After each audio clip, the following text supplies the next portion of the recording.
Alright guys, we should be live now. Um, First things first, before I start actually streaming and everything, I do want to apologize for last week's mishap with my internet. We should be all good to go tonight. I did check all my speeds, everything looks like it should be normal. But if anything is to happen tonight with my internet, we have already worked it out, and Kellen will be taking over the stream for the rest of the night as soon as my internet starts acting up. Kellen is actually in here right now.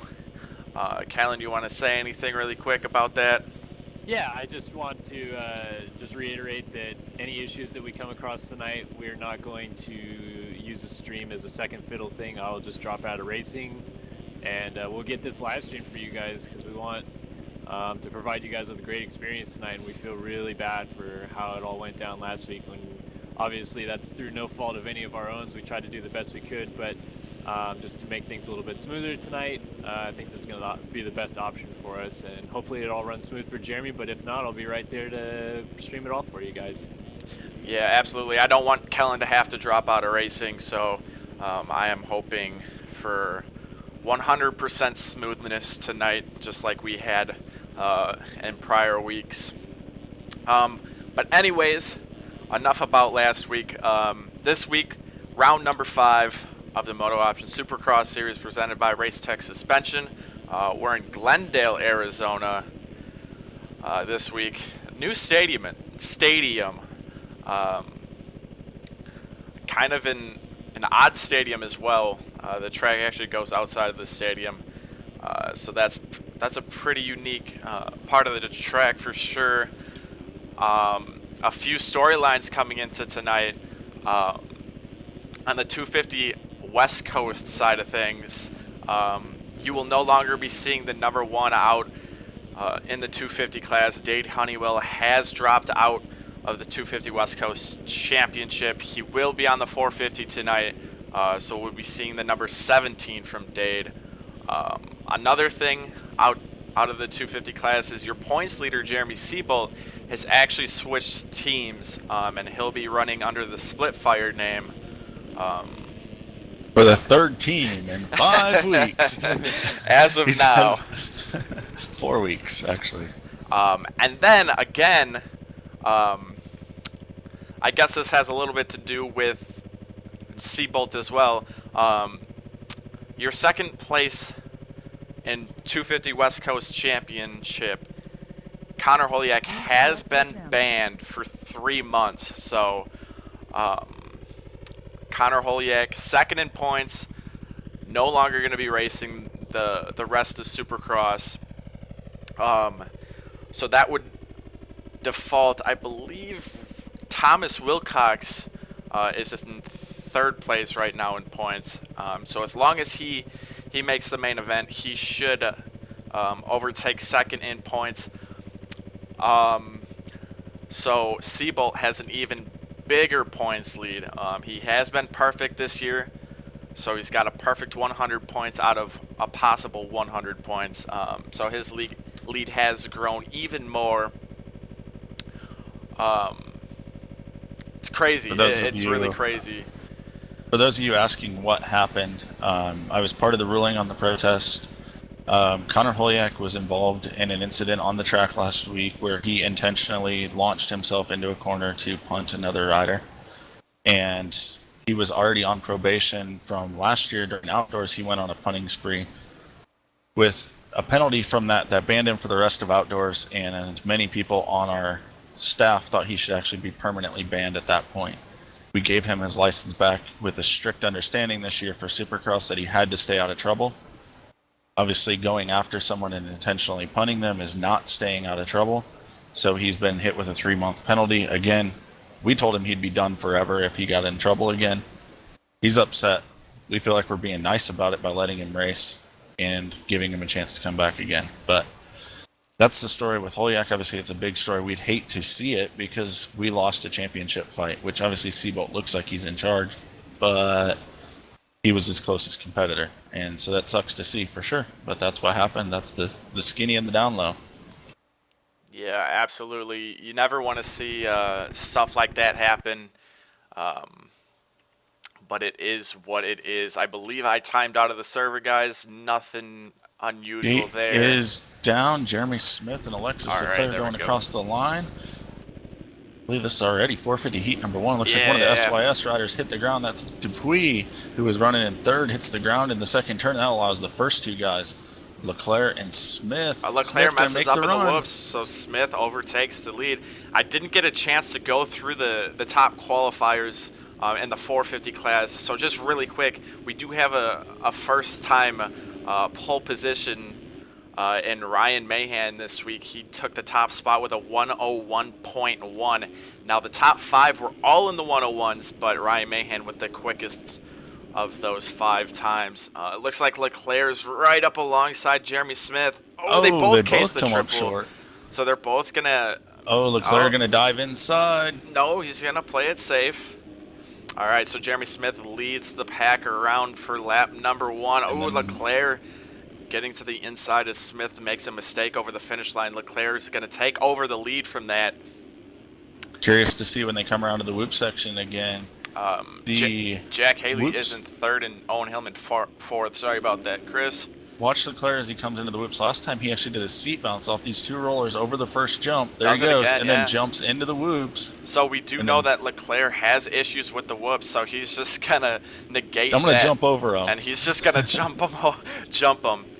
I mean, there's a few people that I saw during the week that were trying that, but ultimately decided that they're gonna blitz the whoops this week. So Leclerc, with his setup, it is doable.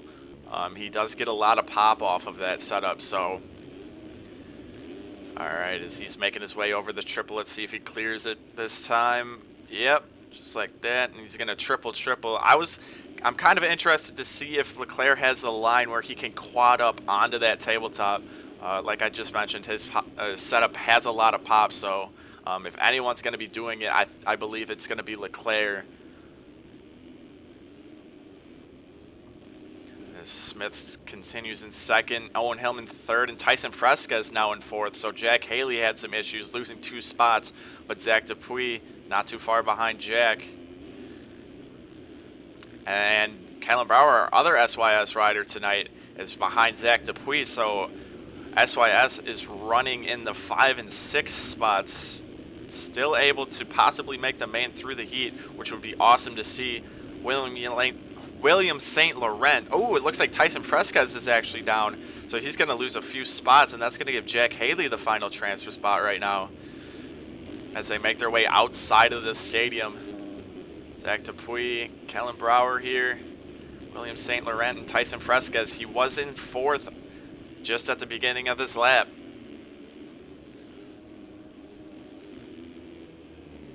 Kellen Brower, Tyson Fresquez battling it out right here. Former teammates, were actually teammates for a couple years under the Team Barry name. But that team has diminished and is no longer in the MX Simulator community. So both going their separate ways. Tyson on Team Volcom, Kellen Brower on Start Your Systems. Oh, and Owen Hillman. Wow, that was an odd series of events right there. Owen Hillman went to the outside after the finish line, and William St. Laurent ended up getting into him. Both of them going down, so that's gonna Zach Dupuis is gonna have the final transfer as he wheelies the whoops. That was a pretty cool line from Zach. Tyson Fresca sitting 5th and Kellen Brower in 6th. Like I said, all these guys still have a chance at that last transfer spot. Zach Dupuis jumping out of the rhythm. He actually messed up that rhythm section coming out of the stadium. So Tyson's going to be all over the back of him. Kellen Brower, I thought he lost a lot of time, but he didn't. Owen Hillman, Race Carlin, Dade Honeywell, and William St. Laurent all training coming back into the stadium. This is a very fast part of the track. They have to scrub a lot of speed off of that. Oh! Dade Honeywell got into Race. I believe Race cased that triple, didn't fall off the bike. But it was just enough to make Dade run into him on the landing. Race was fine. Dade did go down. I don't believe he fell off the bike, but he did lose a lot of time.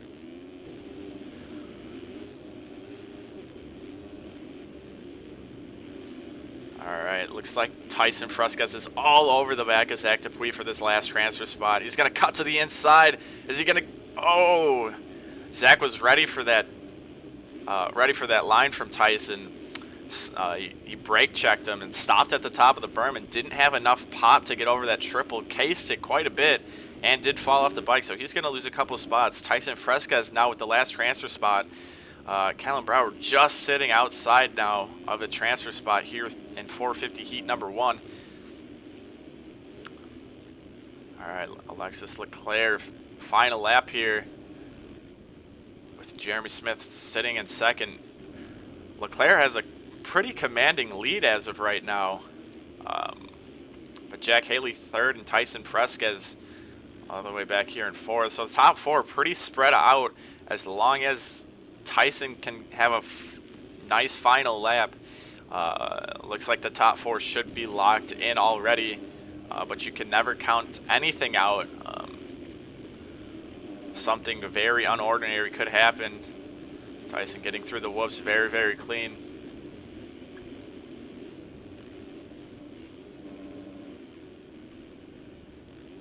All right, going to stay on board with Alexis Leclerc as he's managing his way through the last a little bit of the track.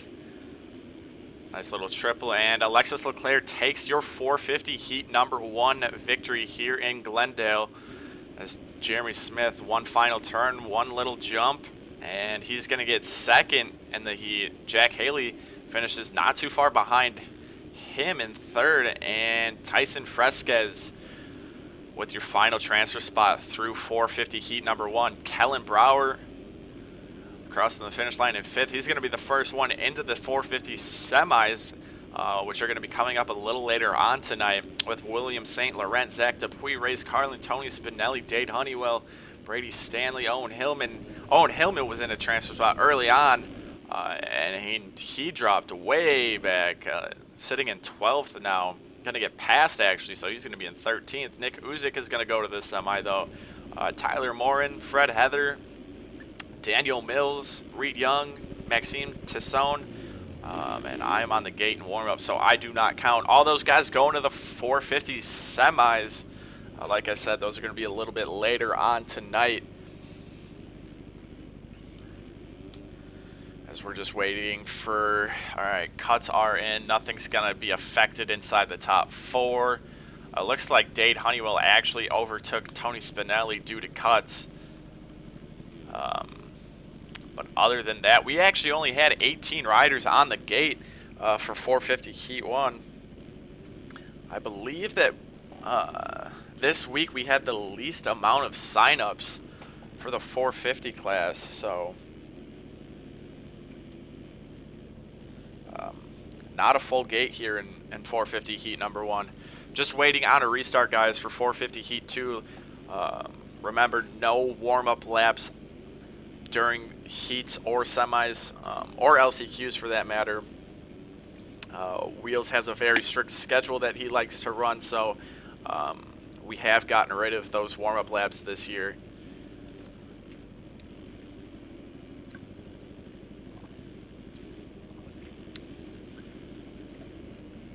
I'm going to see what's going on in chat.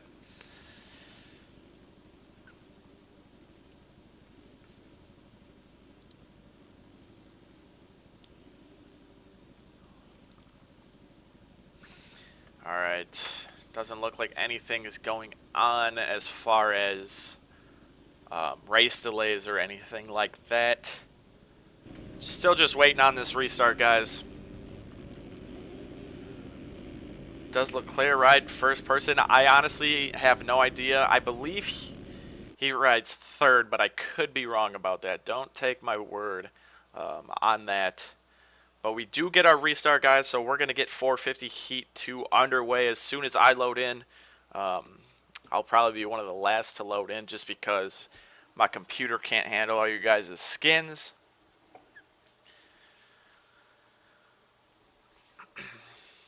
And since we have the track on the screen right now, since I'm loading in, a very odd design, a lot of 180 bull corners. As you can see on the screen, we got 1, 2, 3, 4, 5 bull corners. which is pretty unusual. And all right, I finally loaded in. We're going to get underway. I'll just stick on board with your points leader, Hunter Root. He has won every main event except for one of them, which was actually A2. Ryan Mahan took that, and he does get a great start here. Another thing that I want to point out about this track is the start straight goes from one end of the stadium all the way to the other. So it is a very, very long start straight. Jordan Lacoste seems to have it down, though, as he takes the whole shot. But your points leader, getting sketchy in the whoops, somehow manages not to go down there. Those whoops are very brutal. So for Hunter to be able to regain composure mid-whoop section and not fall off the bike is incredible. Oh my God, he's just jumping everything. Okay, so Hunter Root is in second, all over Lacoste. Matt Burkeen sitting third, and Dennis Fjellberg is in fourth place now. So all those guys have the early transfer ride as Dennis throws it completely dirty over the triple with Jeremy Shipley right behind him. You got Tyler Schmidt, Andrew Wood, Jack Roberts, Chase Blakely, Luke Heberlein, Andrew O'Hagan, Jeremy Cohenauer, Ryan Mahan's way back here early on in the heat race. Tyler Crane as well. Dominic Tiberino, Peter Light, Jared Seidoff's actually on the gate, and Toby Stocks has just made a couple passes. As Hunter Root has actually taken over the lead from Jordan Lacoste. Matt Burkeen is in second, so Lacoste actually losing 2 spots. Not sure if it's just a speed thing or if he made a mistake as I was going through the pack early on. It looks like he gets through the whoop section fairly clean, gets a little bit sketchy at the end of it, but able to make it through. He's got a crazy Norwegian right behind him in Dennis Fjellberg, looking very, very good on that factory KTM ride. How come Dade has gone to 450s? I think he just knew that the championship was over, so he's going to put that #1 plate away, and he opted to jump up to the 450 class a little early this year, as Dennis Fjellberg makes a little bit of a mistake, allowing Jeremy Shipley to close up right behind him now. Nothing has changed in the top 4. Ooh, Shipley actually has his front tire come out of that inside line there. No, he's not going to get past, but Tyler Schmidt's going to be all over the back of him now. A couple Yamahas here. Different teams, Disneyland Racing for Shipley and TBR for Tyler Schmidt.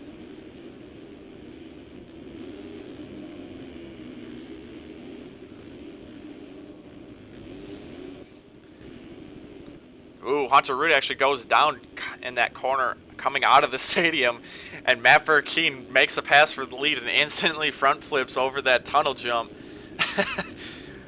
Oh man, you gotta love Burkeen's humor during the race. These two battling it out. Both former champions. Hunter Root, the 450 Supercross champion from last year, and Matt Burkeen was the 250 Outdoor National Championship last year. So that is why Burkeen is running the #8, and Hunter Root is running that red #1. He is also the points leader, like I had mentioned earlier, has only not won one main event, which was A2. So he's been pretty dominant this year. Teammate Tyson Fresquez is actually having a great year as well, sitting second in points. So Team Volcom actually won 2 in the championship standings.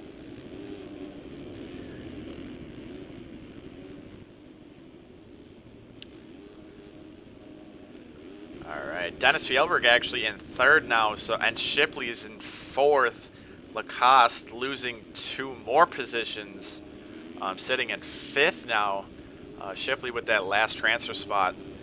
But you got Tyler Schmidt. He is very, very quick on this track this week. So I'd like to see him make it through to the main event through the heat races and hopefully have a very good main event.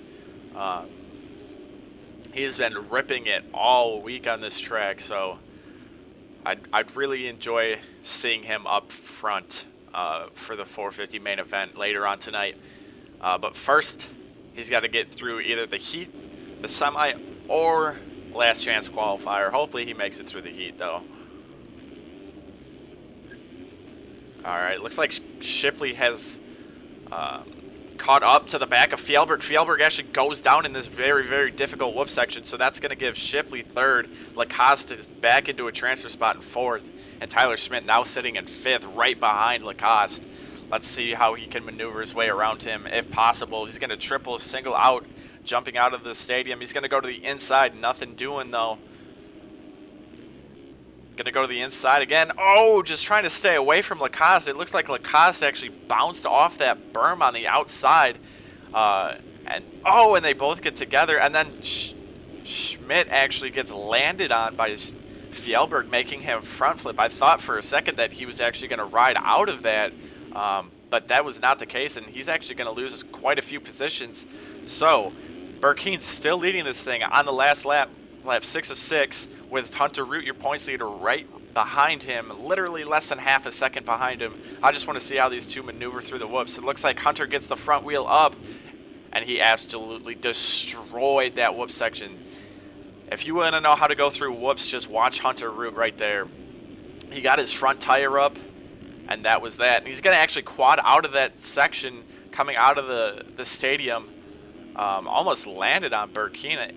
I don't know if that quad was even really worth it, but it doesn't really matter. It looks like Hunter just launched that double before the triple, too. He's just going for it. Oh, is he going to land? He lands everything. I don't get that. Wow, that was just a heat race, by the way. I wasn't commentating a main event. That was just a heat race. So your points leader, Hunter Root, taking the W here in 450 heat number 2, with Matt Burkeen a close second. He actually led most of this race, finishing 3/4 of a second out of the lead. And then Jeremy Shipley with a third. And Luke Heberlein, he was mid-pack first lap. As I was scrolling through to see where everybody was on the first lap, he actually ends up with the last transfer spot. So very, very unfortunate for Tyler Schmidt, as he was going to be making the pass for the last transfer spot. He actually got caught up with Jordan Lacoste coming back into the stadium, and then Fjellberg had a little bit to do with that as well. Fjellberg finishes 6th, Blakely finishes 7th, Awood 8th.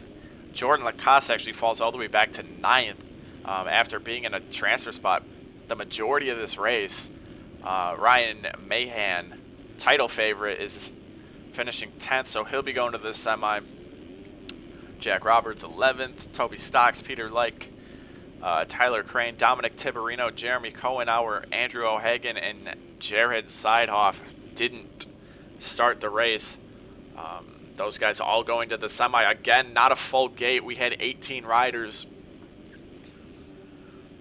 What's the fastest lap of the night? Ryan Mahan with a 1:01.1. So your fastest qualifier, Ryan Mahan, I'll scroll back to him right here, actually finishes 10th. So that just goes to show you guys how qualifying doesn't really matter. All you got to do is make it into that top 40, and anything can happen.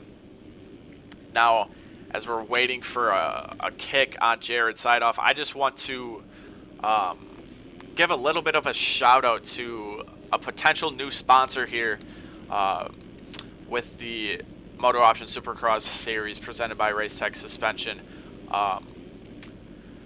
Still a little bit in the works, but I just want to give a quick shout out to versuspc.com. I know the guys over at Race Factory Gaming have been working extensively with the guys over from versuspc.com about some prizing and some challenges coming up through the remainder of the Supercross series. Prizes and stuff aren't 100% official, but I can tell you guys that there will be cash prizes and I cannot talk tonight. Computer accessories, such as motherboards and graphics cards and stuff like that. So keep your heads up for an announcement on those challenges and prizes through the remainder of the Supercross series. I believe that it should be announced within the next couple of weeks at the latest. But once again, guys, if you guys want to go check them out, it's versus-pc.com. I checked out the website a little bit today, and they got some pretty cool stuff. So as I loaded in late for 250 heat number 1, Thomas Wilcox was your second quickest qualifier, and he's leading this thing. So good for Thomas Wilcox as he gets a little bike hump. I'm actually surprised that the 250s are able to triple out of that corner. Jacob LaRoche sitting in second, actually going to get passed by Matt Cromie for second. Almost gets passed by Zach Lerma for third. But Dakota Reed is in fifth, Chase Donovan sixth, Spencer Turley is in eighth? No, seventh. Okay, I lost my train of thought. David Wright eighth, and Drew Swenson with your last transfer spot right now.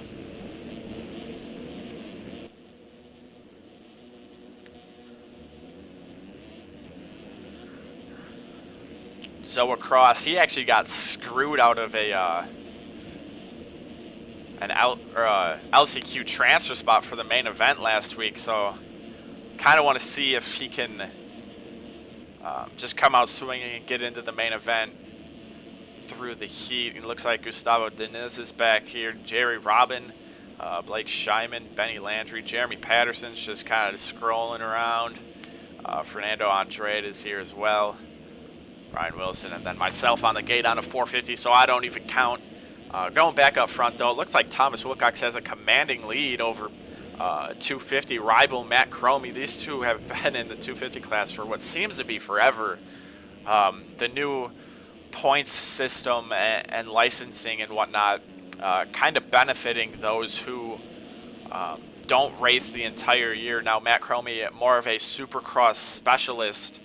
For those of you who are newer to the game. Those of you who are not know that Cromie has some serious speed in Supercross and then normally doesn't show up for too many nationals, just not a big fan of it. And it's the summertime, so I'm sure he's busy. Most people are. So Cromie has been in the 250 division for quite a while now.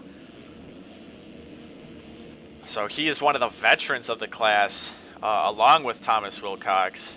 Trying to see who else we got in here that has been around for a while. Blake Scheiman's been around for a little while.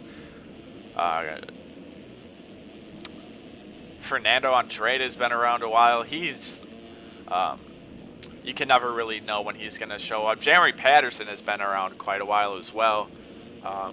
Actually took quite a bit of a break, but he has been around for a couple of years now. And then myself on the gate, I've been around for quite a while as well. But I'm not racing, so I don't care. I don't matter, I should say. Cromie's gear looks like a norm.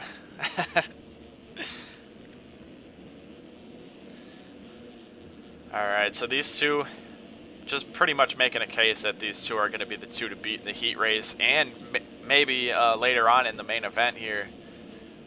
Like I said, Dade Honeywell is no longer in the 250 class, so that's going to give these two a little bit more spotlight, I should say, as Cromie actually takes the lead from Thomas Wilcox here. Cromie on the orange KTM, Wilcox on the red Honda. Both have a little bit of black on the bike, but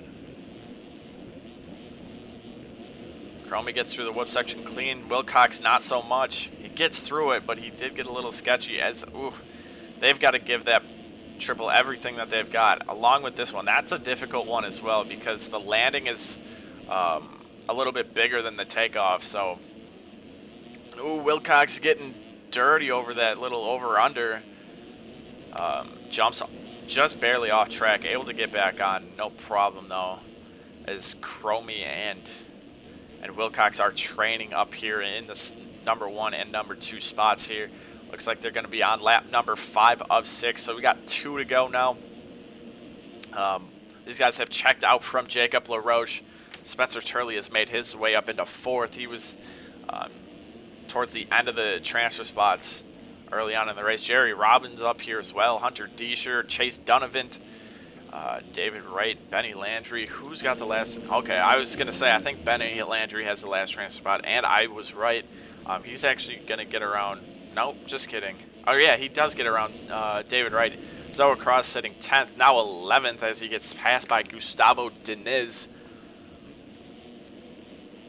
Blake Scheiman back here now, battling with Zoa. Dakota Reed's back here. Drew Swenson, Zach Lamro. He was up front early on. Obviously having some issues now towards the back of the pack. Sitting 15th now. Gonna go up front here. Looks like Chromie has stretched his lead out just a little bit. Maybe some mistakes by Thomas Wilcox. Not that it really matters, though. As long as these two get into the main event, I'm sure they're going to be content with their heat race. As Thomas Wilcox tries scrubbing that triple, and he hits his front tire on the landing of the triple. It looks like Jacob LaRoche is going to get around him. He should remount just in front of Turley and Robin. But as I was saying, Wilcox tried scrubbing that triple, but it's weird because there's a little bit of a roller before the takeoff of that triple to slow guys down, so they're not able to quad up onto that tabletop. So he may have lost a little bit of traction on that roller and wasn't able to get the entire drive he needed to scrub that triple.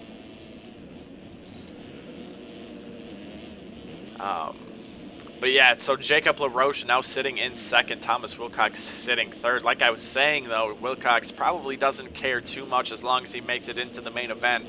I believe he's had to go through one LCQ this year, and he actually won that LCQ. So as he bike humps there, he actually regains second from Jacob LaRoche.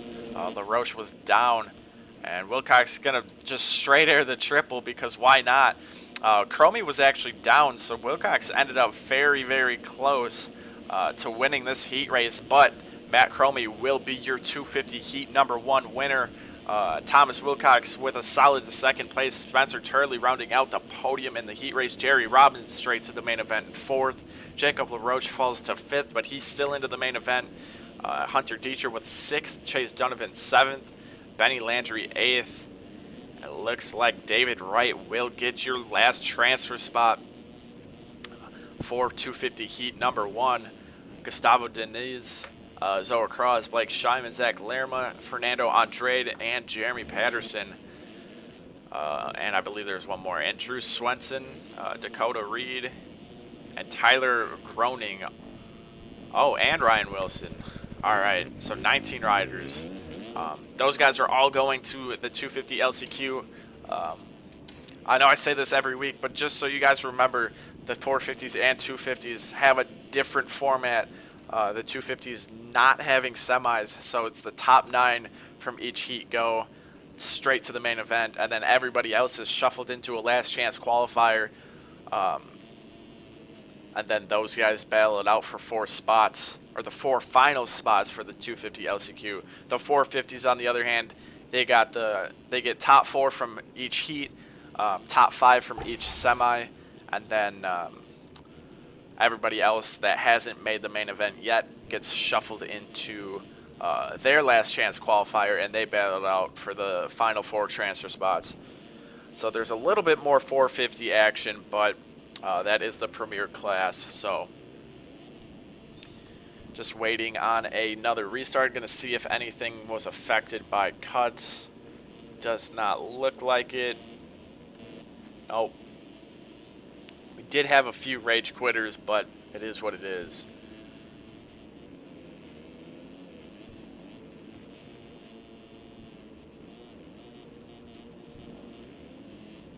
How's racing been so far? Racing has been very, very good. We the second 450 heat, I was commentating it like it was a main event. Hunter Root and Matt Burkeen were going toe to toe. They had some great battling going on, clean battles as well. So that's always fun to see. But we are on the gate for 250 heat #2. We should have your points leader in here. Yeah, he's right here. And I did download his stuff, but apparently it wasn't the right stuff because I no longer have it. But he is your points leader, and he is running that Slitfire name. He's going to get a decent start. It looks like Brandon Hedge is actually... No, it's going to be Taylor Bell. Taylor Bell with the early lead and the whole shot here. Looks like Stefan Guido Rush Chapman, Brandon Hedge, Craig Leak, Brock Pappy, Riley Moran, Riley Goodfellow, Cody Shadd, Jeremy Siebel, with a very Chapman. uncharacteristic start, with a mid-pack start here. We're used to seeing him up front right away. Chapman now going for the lead. He almost went head over heels over bars down the whoops, and now he shoots into the lead. That's a jump out of the stadium. I actually had mentioned this in the last heat. I'm very surprised that some of these 250 guys can get the triple after the whoops and then again triple after that in that rhythm section. I was watching Rush Chapman. He carried a ridiculous amount of smooth corner speed to be able to get over those jumps. He looks really good right now in the corners. Yeah, he looks really good overall as he leads the pack through the first lap here of 250 heat number 2. Really smooth on the power delivery, that's for sure. Yeah. He's leading the way. And Bell looking good in second. Guido just getting up as he was running in third. He's going to surrender that spot to Cody Shadd. And Brandon Hedge is actually going to be all over the backside of Stefan. I believe it's Stefan Guido. But I could be actually wrong. Just went off track before the whoops that time. Got to kind of go around him a little bit. Here he goes over those 2 triples you were talking about. Yeah, look at that. That's incredible how he can just pop over like that. Like you said, though, ridiculous corner speed. He's really smooth, just running mid RPMs everywhere, not over revving the bike. Really impressive looking at Rush Chapman. And I haven't seen a lot of him running at the front of the pack with a clear track this year, and I know he's one of the faster guys in this class. Yeah, it'd be kind of fun to see him get a good start in the main event, as long as he can make it through this heat race, because like I was saying in 250 heat number 1, Matt Cromie and Thomas Wilcox both looked very, very good as well. Taylor Bell's keeping him in line, and they have a huge gap over third place already, which is Cody Shadd and Stefan Guido still battling it out. Yeah, and then Jeremy Siebel, like I was saying, got a mid-pack start. He's sitting in 5th, I believe. Yes. Yep, he's on a move right now. And there's a huge, massive, gigantic, ginormous group of guys, including Neil Wells, Brandon Hedge, Tyler Lewis, Zach Prokop, Riley Morin, Clement Lana, Craig Leak. They're all battling for the final transfer spots all the way from about 5th or 6th on back to about 12th. They're all in a big group. I'd even go so far to say like 15th or 16th. Yeah, I'm watching them all come down the whoops right now. There's about 7 guys on one straightaway, and a couple of them hitting the ground. Yeah, it looks like Tyler Lewis was the one that hit the ground, and Craig Leak actually, his front tire washed out at the top of the berm. But none of these guys are tripling after the whoops. They're just trying to make their way through this carnage. August Sanders actually gets landed on. Not off the bike, he gets shot off track. Riley Moran here, but and wow, there's just too much going on. Zach Prokop just busted out a front flip over the triple running in P7. Oh yeah, you missed it in the 450 heat with Burkeen. Oh, he's going for another one. He's going down this time. He's going down. But with Burkeen and Hunter, Burkeen actually overtook the lead from Hunter. Brandon Hedge went down outside the stadium, and he front flipped that over under tabletop outside of the stadium, right in front of Hunter Rude. Oh, Cody Shadd just put Neil Wells into the tough blocks. Put him on the ground. I just saw the end of it. I don't know what led to that. Yeah, Prokop going to be right on Wells now. As that kind of simmered down a little bit. Got kind of a 3-rider fight here. That's 6, 7, and 8 positions. Ooh, Cody Shadd actually goes down now, and he's going to be stuck in the Davalos bales. Nope, just kidding. He's good to go. Oh, Wells goes down with Prokop. That's going to give Clement Lana this spot now. Tyler Lewis moves around, and Wells is going to be running in 9th now, but he's got a group. Riley Goodfellow, Craig Leak, Riley Morin, and Brandon Hedge getting together. But they're right there knocking on the door. Schmeider actually gets into the back of Riley Moran as he was trying to get back up. Caleb Stillman's going to get both of those guys. The battle for the last transfers on the triple right now. Wells goes off the track, coming back into Leak. Oh, that's a pretty safe or unsafe track re-entry. Craig Leak not affected by that, though. Goodfellow actually would have had the spot, but he cased the triple and went down. And Wells went off the track, and So that gives Leak Leak just the last cruises spot. right through. Yeah, Leak's in ninth now. Just kind of cruised right on through. Took the last transfer. Said thank you. See you later. Neil Wells Thank you is cards in having the mail. a lot of issues. He's just now getting back onto the start straight. Speaking of issues, I'm watching Brack Pappy back here in the P12 right now, not in a transfer spot. And he's running the number 26. We know he was strong last year. Yeah, that lower national number, the lower the better, always. But yeah, he is struggling right now outside of a transfer spot. Let's see how he manages these whoops. He's going to get really, really sketchy, but he's able to stay on two wheels. Gonna look inside right here.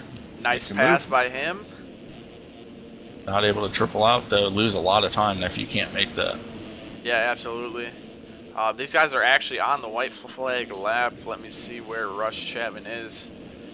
He's actually coming out of the stadium right now. So with a 2-second lead on he guess just who? jumps Jeremy over Seabolt. a group of people. Seabolt's trying to take this heat race win from him from coming from behind. Yeah, absolutely. We're talking about how good Chapman looked. Seabolt's 2 seconds a lap faster than him. Yeah. They're in a group of lappers here. Yeah, in the last heat race I mentioned how good Wilcox and Cromie looked. Chapman also looks very good, but then you got the undefeated points leader, Jeremy Seabolt, who looks very, very good as well. As Rush Chapman takes the 250 heat number 2 victory. Seabolt with a very, very close second. Impressive performance from Taylor Bell in third Taylor on the Bell, number 132 Launch Designs machine. Stefan Did you see Guido, Guido oh my getting dirty? Jesus, I did see that. There's some soaking wet panties out in the crowd right now, and some lapper cut the track trying to mine's take him pretty out. soaking wet. But I think he just wins tonight after that. Guido might not want to sit on that finish landing. He might get in a little bit of trouble for that. Just coming from the banhammer, I would move. All right, so Guido moving his Cody way along Schatt now. Yeah, going Cody into the Schatt main. 5th. Clement Lana is going to cross the line in 7th. Tyler Lewis actually getting 6th, just barely. Leak goes in. Prokop went for the front flip, messes it up. Is he going to lose the last transfer because of It's it? going to be super close. Brandon Hedge could get a little dirty He's here. going Looks for like the he's kill. going to. No, he was not close enough. So Prokop for the time being with the last transfer spot. But cuts could come down to it as Brandon Hedge was less than a second behind him. Brock Pappy going to the LCQ. Riley Moran, Chris Schmeider, August Sanders, Alex Efforts. Goodfellow, Neil Wells was in a transfer spot early on. He's going to the LCQ. Caleb Stillman, Ty Casey, all going to the LCQ. All right, let's see. Oh, okay. So 5th was Cody Schatt, and then Clement Lana goes from. That is confusing. Anyways, Clement Lana gets 6th. Craig Leak 7th, and then Tyler Lewis gets 8th, and Prokop finishes in 9th for the last transfer spot. So everybody else going to the LCQ. We're actually getting 450 semi number 1 underway right away. I'm going to stick with Race Carlin. He's got an inside gate. Let's see if that KTM can pull a whole shot here. He's actually got William St. Laurent to his right and Dennis Fjellberg to his left, both on KTMs as well. He actually doesn't get that great of a start. Who's it going to be? It's going to be Tony Spinelli from the outside part of the gates with the whole shot. And Dennis Fjellberg 2nd right now. Race Carlin actually does benefit, and he's in 3rd now. Nick Uzik is 4th, and Daniel Mills sitting 5th very, very early on. Everybody getting through the whoops very clean. Tony Spinelli triple over. Let's see if anybody quads out of this rhythm section on the first lap. Doesn't look like Tony's going to be able to. Dennis Fjellberg does not. Race Carlin doesn't either. Nick Uzik actually goes down in the rhythm section, so that's going to give Jeremy Cohenauer a spot along with D. Mills. And Tony Spinelli was down on the over-under lip. So early leader now outside of a transfer spot. That just goes to show that you do not want to crash on the first lap. If anything, you'd want to mid-pack start and not crash and let everybody else crash in front of you because everybody's so close together. So just do not crash on the first lap. as Dennis Fjellberg Factory KTM leads 450 semi number 1. Race Carlin sitting second. He actually slid out in the first corner area. Oh, and D Mills is actually going to get together with him. Not really sure why. Both of them in a transfer spot, but D Mills not having any of it. Looks like. All right, Wow, so Mahan just blows by both. I think it was Toby Stocks and Race Carlin down the whoops. He went by both. Yeah, looks like he's on rails right now. He's just so much quicker in these corners, and he's actually going to quad out like nothing. He was your fastest qualifier this week, so I mean the speed's He's making it look like there. Cam Day out there. Yeah, he's right. going so much faster than the guys he's around, and these guys are freaking badasses. Like, I'm not putting them down at all. They're obviously good. They're running up front. They're in the show even, and he's just blowing by them like they're standing still. Yeah. So Race Carlin, he's going to try to just tag along with Ryan Mahan as he works his way up to the front of this pack. We actually got quite a bit of a train here. D Mills, Mahan, Carlin, Stocks, and Cohenauer all training here. What are they training for? The Olympics? I mean, maybe. Or the lead, maybe. Oh, here goes Mahan down the inside of the whoops. Look at that. He just gets on the back tire, and that's that. And Carlin actually goes down in the whoops with D Mills. D Mills had the lead and went down in the whoops. No, Fjellberg has the lead. He's checked out. Oh, okay, that was Mills actually in second. And Mahan actually goes down in second, so Stocks is going to get second. Cohenauer's third now. That was right after that quad that we were saying he was making with ease the first lap.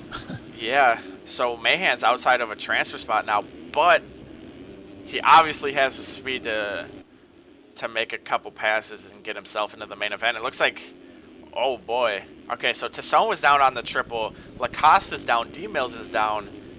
Spinelli's going to jump over those two. There is just too much action going on.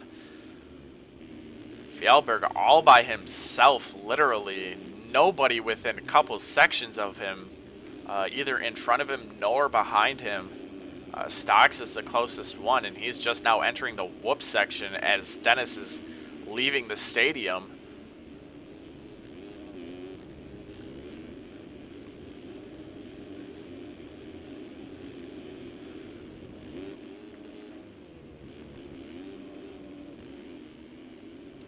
Fjellberg throws it absolutely dirty over that triple. That's one thing Fjellberg is known for, is being able to throw it completely dirty whenever he feels like it. Check out the battle in P3, 4, and Race Carlin even right there in 5th with Mahan trying to get around Tyler Crane. Nice little dualies from those two. All three of these guys on the KTM as well. Give it up to the Adept KTM. I think that's the best looking one on the track. That's my personal preference. I do like it, but I've always been a fan of that orange and black KTM that these Splitfire guys are running, so I think that one takes the cake for me personally.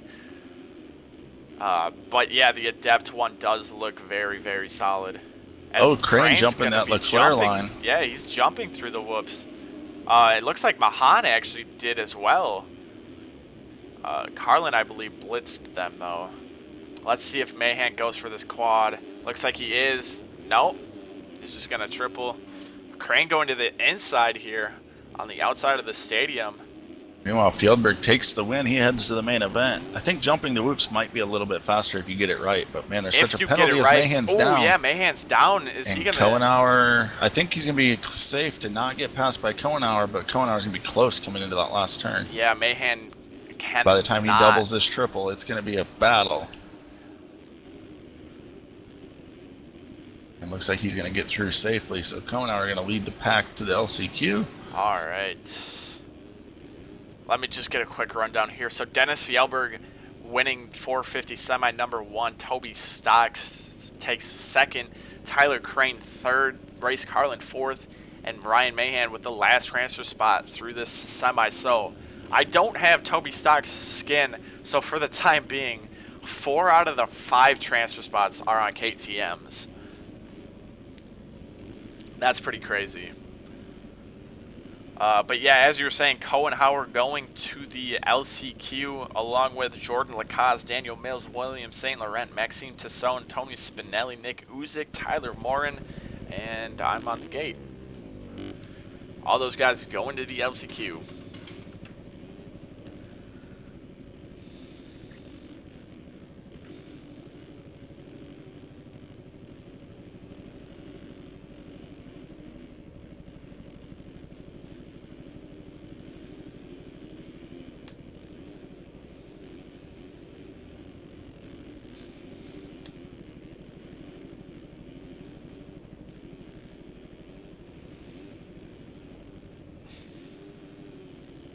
Let me just make sure nothing changed up front. Nope.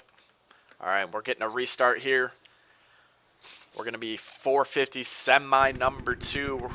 I believe we're going to have quite a few fast guys in this one. Jack Roberts, Owen Hillman, Kellen Brower, Dade Honeywell, Andrew O'Hagan, Peter Legg, Brady Stanley, Fred Heather, Reed Young, Zach Dupuy, Tyler Schmidt, Andrew Wood, Chase Blakely.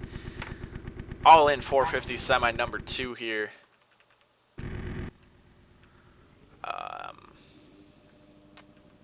Dade Honeywell, let's go on board with him. First 450 race of the year for Dade. As I had mentioned earlier, he called it quits on the 250 West Coast Championship.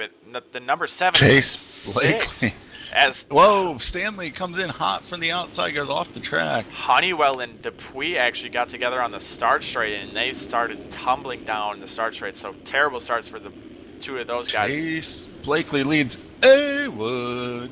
And then there's Mr. Kellen Brower battling out with Jack Roberts. And then there's Stanley, who completely blew off that first turn. Running in the final transfer spot, Peter Light, the locomotive. Oh, a couple guys down, Kellen Brower and Jack Roberts down after that triple, so they're going to be outside Owen of transfer Hillman spots. and Andrew O'Hagan currently move into the transfer spots. O'Hagan going to dive inside. That was a fast line from O'Hagan. Speaking of good-looking bikes, I dig the O'Hagan machine. Yeah, that is looking... Prime Design's looking good on the Husky. Yeah, that looks real good. And then Fred Heather runs in the 6th spot, looking for a transfer spot. And then there comes Dade Honeywell, trying to put it in his first 450 main of the year. Brower and Like. And then Jack Roberts rounds out your top 10. Tyler Schmidt on the outside. Oh, Brower gets around someone on the Dragon's back and then absolutely just explodes. So, all for nothing. Check out the 4 and 5 spots. Fred Heather comes in at a tight angle. These guys got to be careful. They're both in a transfer. I know Honeywell's coming, but you don't want to just blow it before he even gets there. Let's see how Honeywell manages this whoop section here. It's very interesting to see how sketchy these guys get in the whoop section. I mentioned earlier that it's a very, very difficult whoop section this week. Difficult to go fast in, for sure. If you're okay just kind of bobbing through them slower, they're not too bad, but... Alright, keeping an eye on this 5th place spot. Looks like Honeywell going to make a run on Heather. Looking inside here early down the straightaway. He's going to make the move before they get to the corner.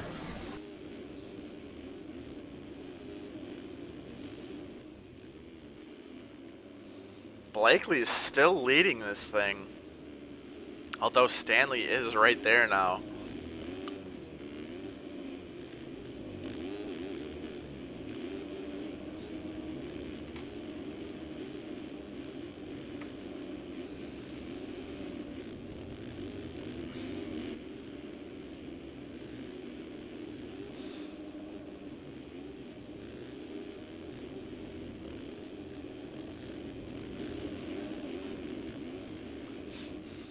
There's not a whole lot going on, so I'm just going to stay on board with this battle for the lead.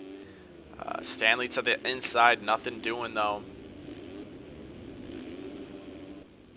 Blakely's got to be careful. Oh, Stanley just front flips the triple and he falls off the bike.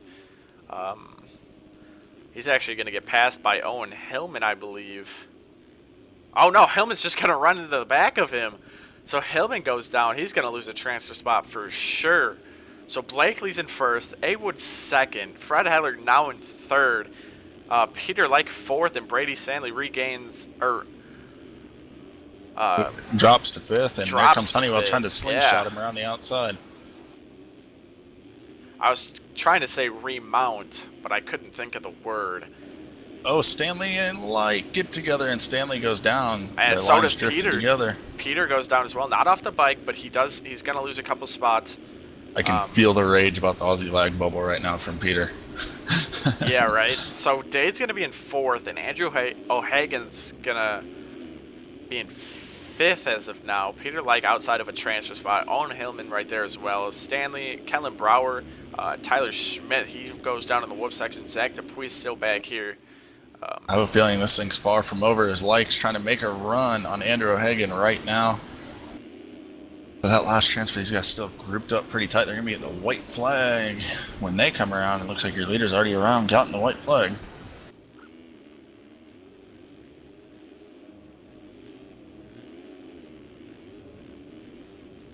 It's all up to O'Hagan to put another lap together and go to the main event as he runs in the number 5 spot at the moment. I'm going to go first person with Peter as he's the one outside of a transfer spot right now.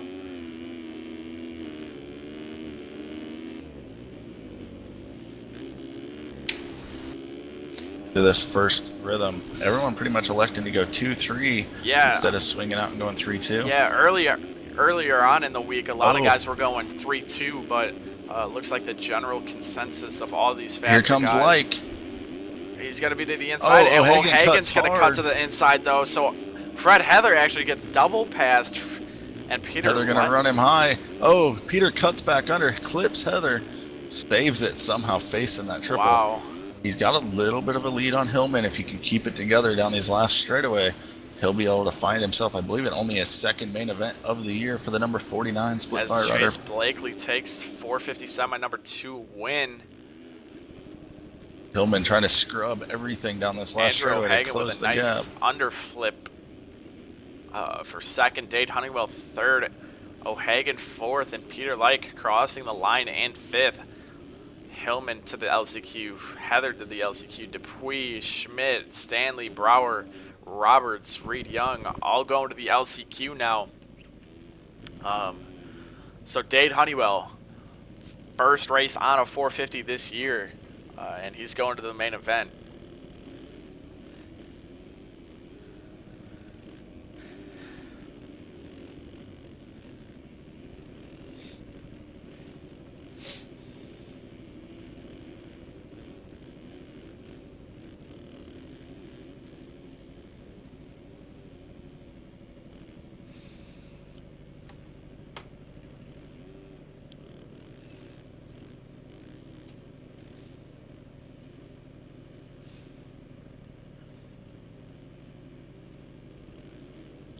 Alright guys, so we're just waiting for a restart here. Nothing changed inside the transfer spots.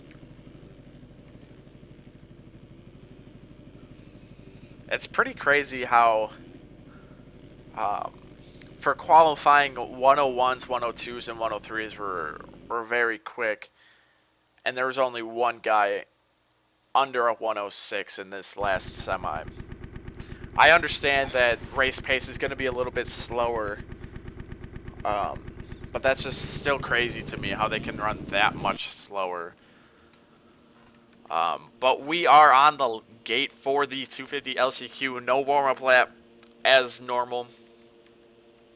I don't even know who to go on board with. Let's just take Chris Schmider. He actually gets a very good start, it looks like, at least for the time being. It's going to be mid-pack for him. Brandon Hedge actually with the whole shot here.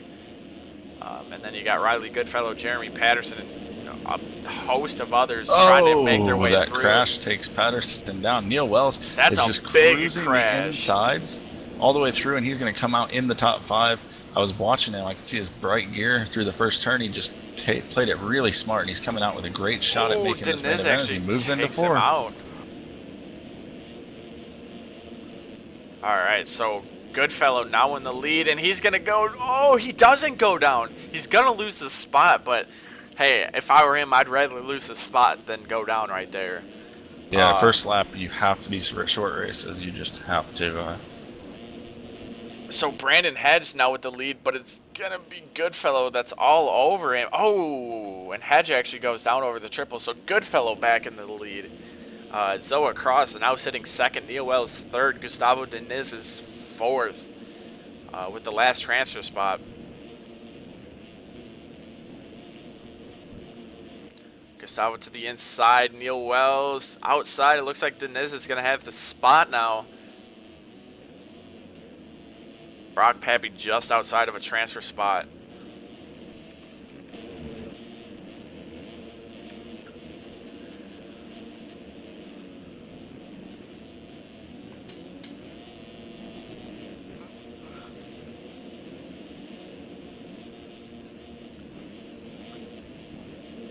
Zoa with a triple right there after the whoops, and then he triples again.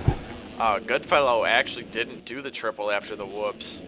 Keep an eye on this last transfer spot. Pappy has closed the gap on Neil Wells, who's right behind Gustavo Diniz. It's Pappy crazy looking to think inside.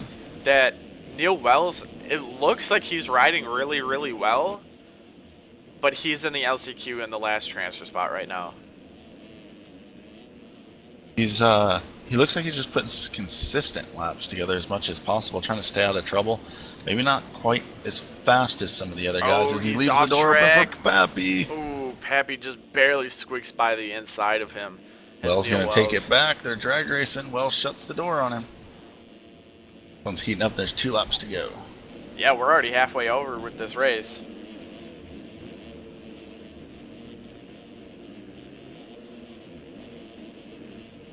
Pappy going really aggressive up the inside. Not too aggressive. He actually doesn't even put Wells on the ground. It was a good pass, just aggressive.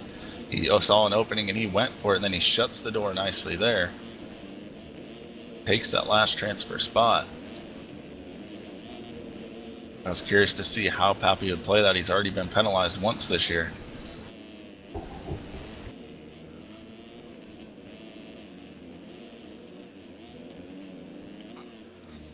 So Neil Wells is sitting outside of a transfer spot now, and Pappy's getting away from him.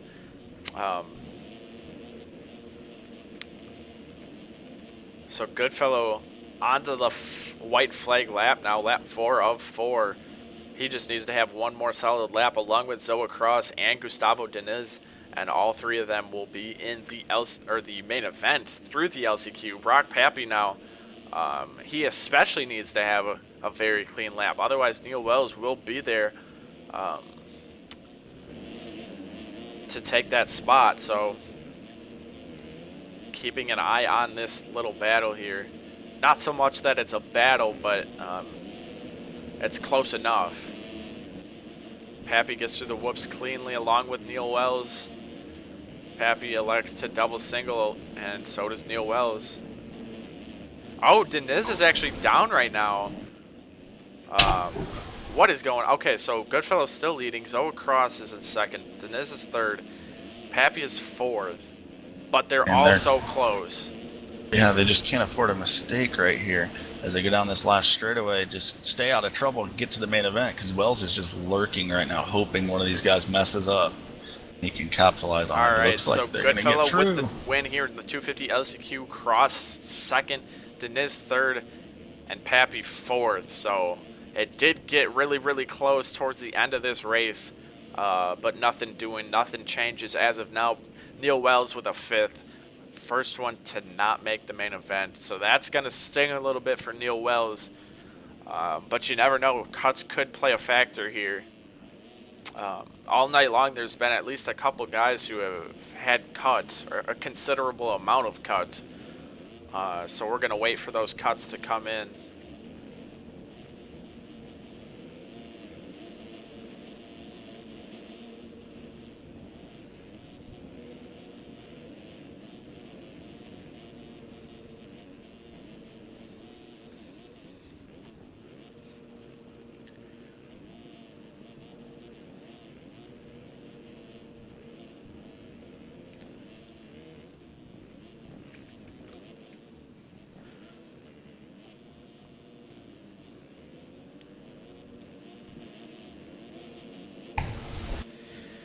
All right, waiting on a couple more guys to finish up here.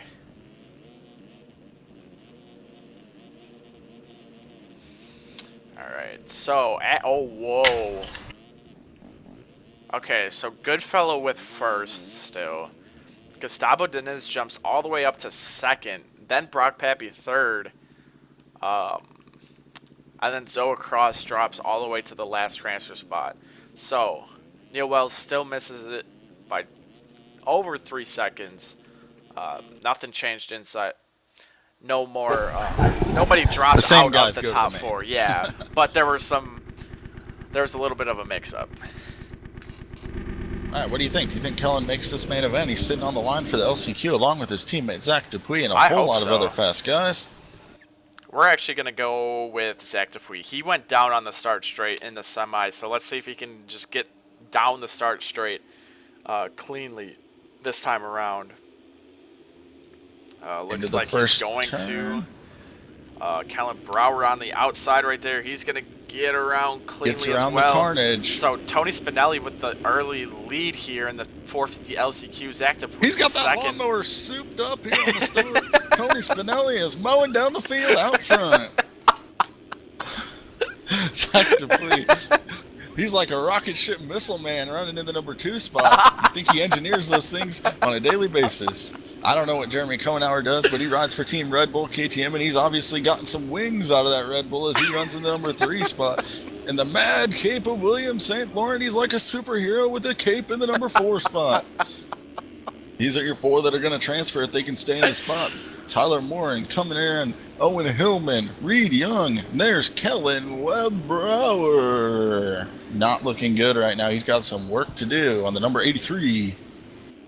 Professional hashtagger machine. I need to catch my breath a little bit.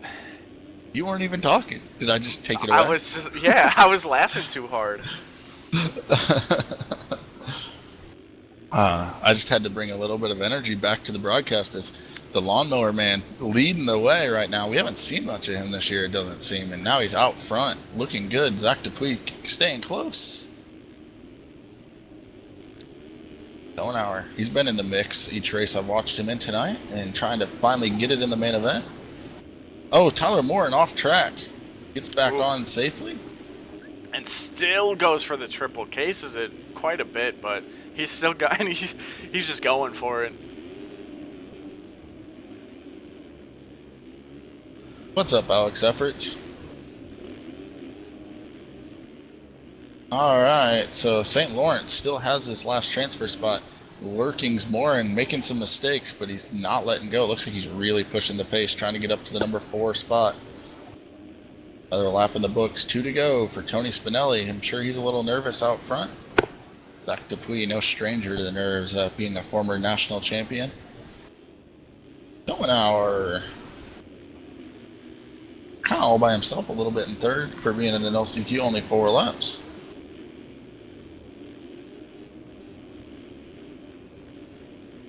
I feel like this last transfer battle is going to heat up if Morin can keep it on 2 wheels. And just as I say that, St. Laurent makes a small mistake and gets him closer, and then Morin goes down with the slide out. And guess who's lurking back there hoping for an opening? The 83 of Kellen Brower into the whoop section. Was that? Nope, that was Andrew Wood I saw on the ground. I thought it was maybe Spinelli, but Spinelli's still leading the thing.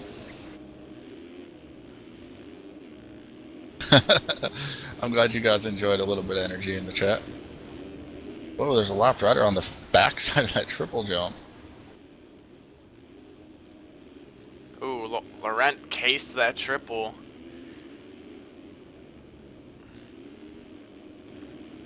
Alright, so these guys are on the white flag lap. Spinelli nowhere near safe, though. He's still fairly close to everybody. We got Zach Dupuis still sitting second, Kohenauer third, St. Laurent fourth. Then there's a little bit of a gap to Morin, who's sitting fifth, and then Kellen Brower just needs he's got to hope for a prayer.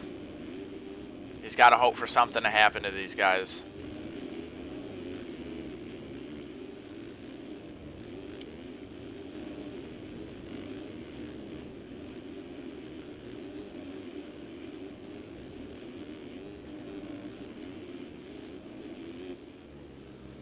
Laurent jumps off the track exiting the stadium, but nothing doing. He's good to go now.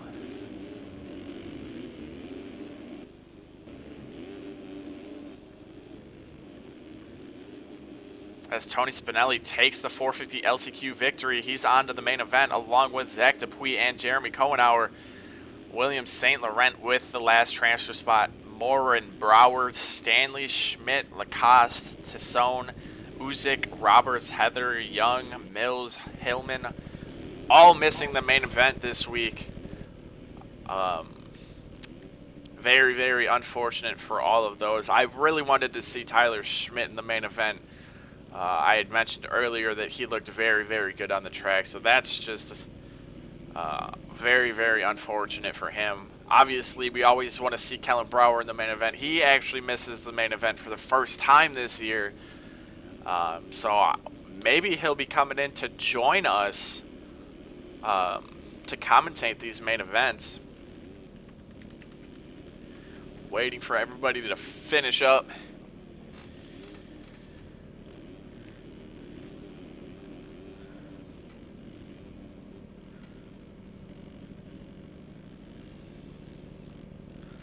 Alright, so Spinelli, Dupuis, Cohenauer, and Laurent. Nothing changes. Kellen actually ended up in 5th, but still about 4.5 seconds outside of a transfer spot. So, both main events are fully stacked up now. Got 22 riders in each main event. And we should be getting a restart here for the 250 main event warm-up lap.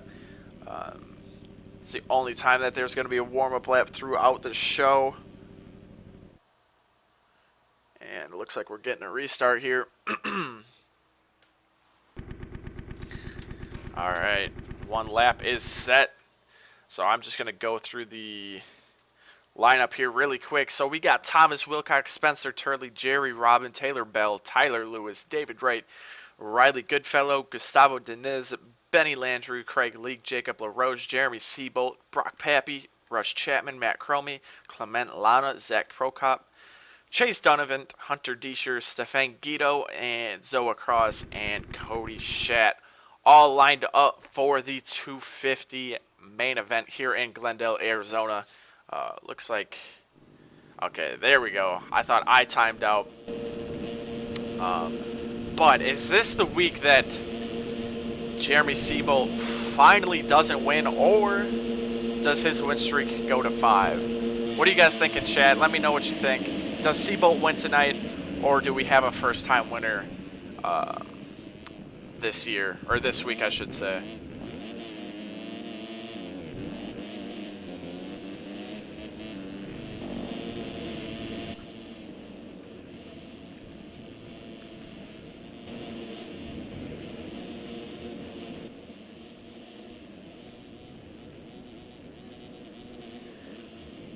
These guys just kind of, oh, excuse me.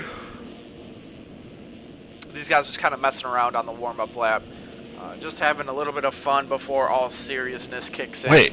Wait. Sim? Fun? What are you talking about? What's this Okay. gibberish? They're not taking it as serious. How about that? I'm kidding.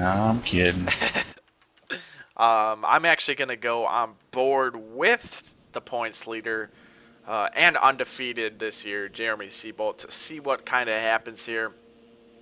He's got Hunter Deesher on his left, I believe, and Jacob LaRoche on his right.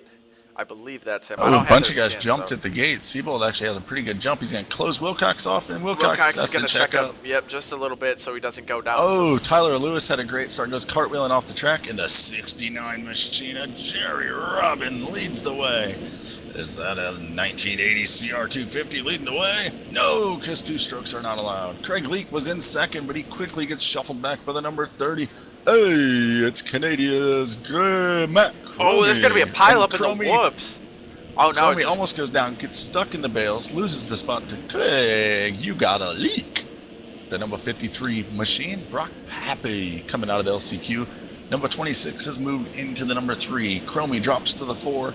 And Clement Lana, AMC Concepts Graphs, runs in the number 5.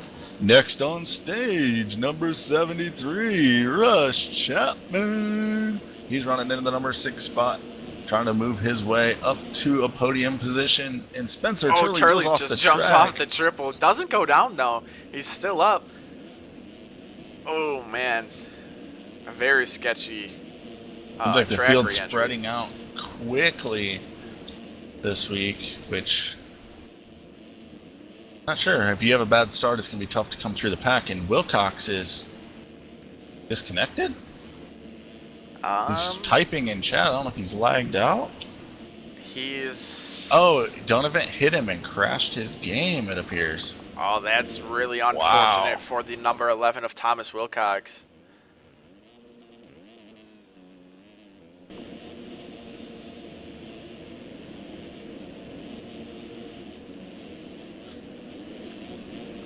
All right, so Thomas Wilcox is actually not going to overtake second in the points this week.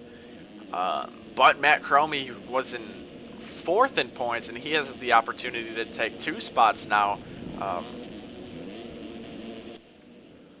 And he'd be in 2nd as long as he can not rage quit and get like 2 points. But Craig Leake actually leading this thing now.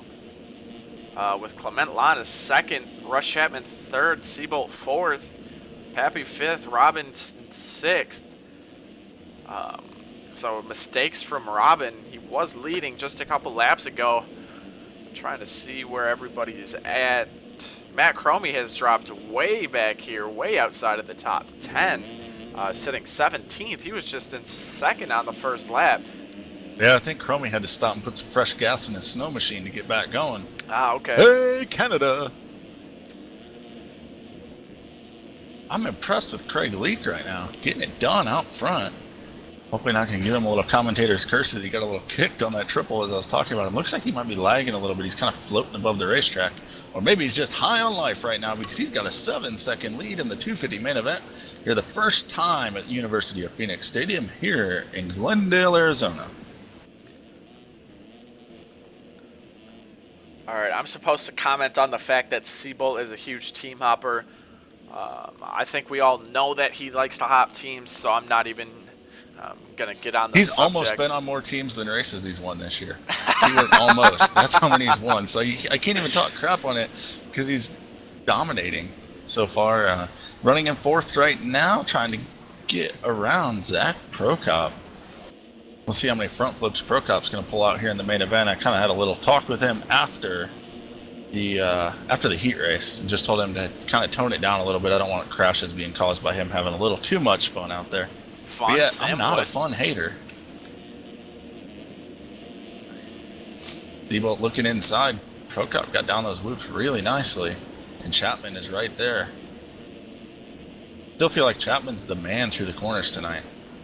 Especially those back-to-back 180s. He's got that setup dialed Seabolt just in. going to literally go around Zach Prokop.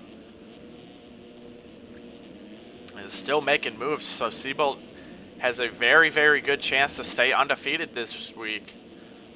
Brock Pappy Seabolt looking like he's second. going to go home with a lady with all the moves he's making tonight.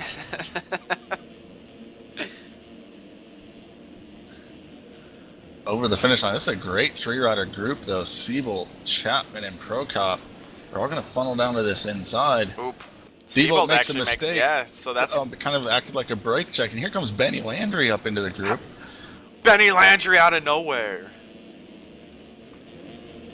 He didn't come out of nowhere. He came out of the Landry room. He was washing my underwear. Oh, Landry coming in really tight on the angle on Rush Chapman, and Landry definitely no stranger to the banhammer. He's probably been hit with it more than anyone in sim history, actually, from me. Oh, really? Oh, from you personally? From me personally, Okay. for sure. I was about to say, overall, His I don't RF think so. account actually doesn't look that bad because typically he goes off the rails so much he gets kicked from the race and a protest never even gets filed. Rain TV, I'm definitely not high. I don't participate in drug usage, and I'm not drinking either. I'm just high on life, baby. So you are high. Oh, here comes Landry. Here he goes. Oh, he checks it That's up going to for be the now. downfall of Rush Chapman, I think, with how he carries this, the speed in the corners. He leaves the door wide open for something like that to happen. And with For sure. someone like Benny Landry, it's only a matter of time, I think.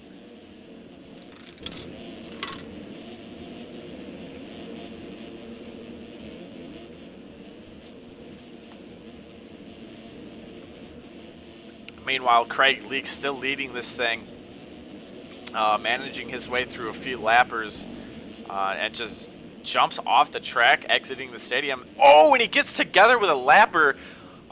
So does Stefan Guido. Oh, wait. Okay, yeah. Stefan Guido crashed into a lapper. That lapper got funneled into Leake's line. And Leake went down. He's still leading, but now Brock Pappy is all over the back of him. And look who it is. Jeremy Seabolt just lurking back here. Great move by Taylor Bell there, I believe that was, sitting in the corner. He had just gotten up from a crash and just sat there and let the other guys come through. If he would have tried to get out of the way, he definitely would have caused a crash. Great heads-up racing by Taylor Bell. Obviously not having the race that he wants tonight, but great job getting out of the way for people. Yeah, absolutely. That's one of the things, though, is like when you crash and you know the leaders are coming, 9 times out of 10, the leaders are going to just want you to stay where you're at because they're going to modify their line to miss you being down. So if you get up and you try to like pin it to the inside or something, chances are they're going to be hitting you because they're going to try switching up their lines. Right, we have a new second place rider, and he's yeah, trying to become Seabolt. a first place rider. Yeah, Leak, he's all over the back. definitely losing time down that rhythm, but he's jumping around that half jump where you can just double right over it, and he's going out of his way. So I have to clean that up. The start of this next lap, I'm gonna go first person with Seabolt, just to kind of see what he's doing here. All right, there we go. Someone get Seabolt some dinner. He's looking hungry right now, running in the number 2 spot, trying to take over the lead.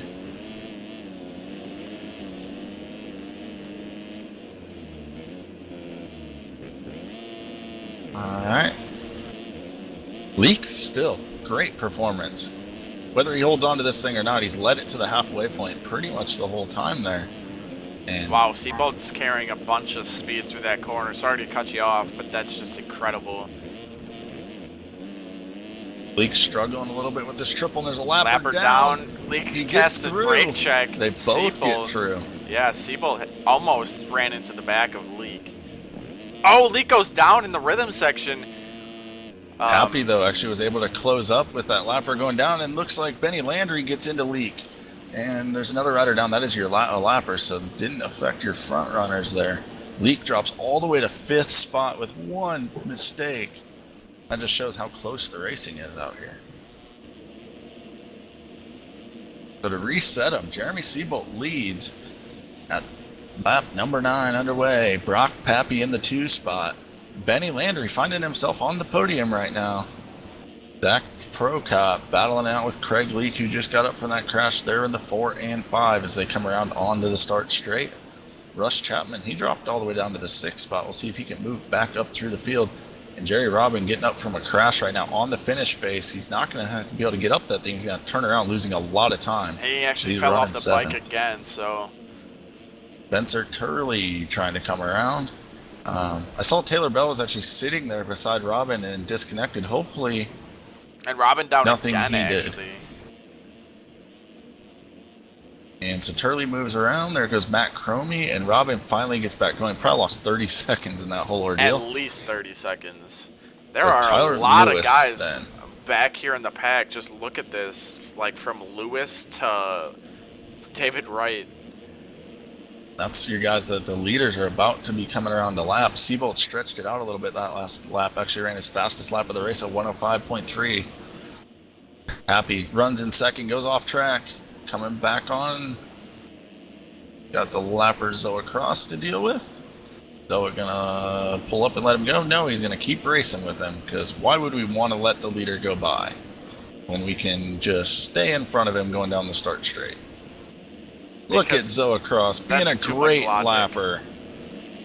Nothing drives me more nuts than guys that protest things, and then you see them out there doing stupid stuff. Like, riding in front of a leader, for instance.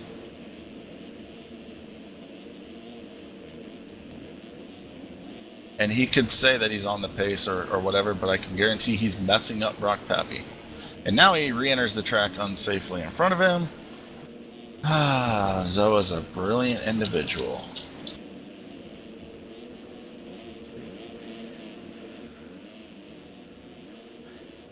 Alright, let's see if I'll check Pappy his blue bar. can manage his way around here.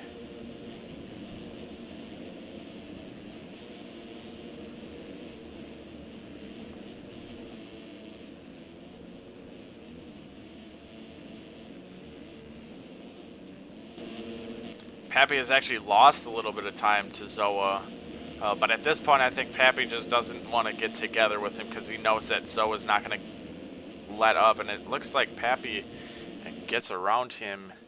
No, he didn't get around him. Zoa Cross got kicked. Yeah, because he went idiots. invis, and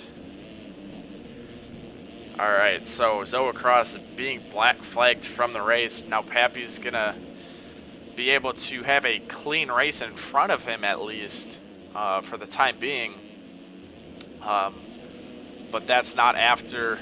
But that is after Seabolt gains a bunch of time because of that situation. And Rush Chapman also gained quite a bit of time on Brock Pappy as well. Chapman not too far off of him.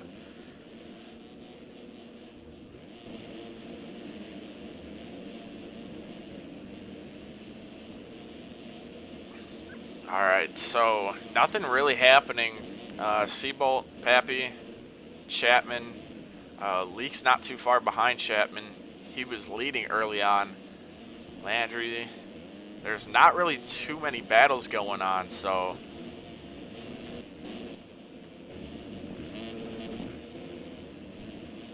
oh, look, Chapman actually overtakes second. It looks like Pappy was down in that corner after that. Kind of got stuck up in the berm. Yeah. And Pappy actually loses 2 spots, one to Chapman and one to Leak. And now he's got Benny Landry all over him. Landry double singles. Messed it up a little bit. Triple is going to jump out of the stadium. So Pappy, he's got to be careful to not lose any more spots. The freight train of guys right now. Second, third, fourth, fifth. And not too far back is 6th, and we're only a few laps from the end of this thing. Podium position's definitely still up for grabs. Leak is all over the back of Chapman. I'm going to go first person with him.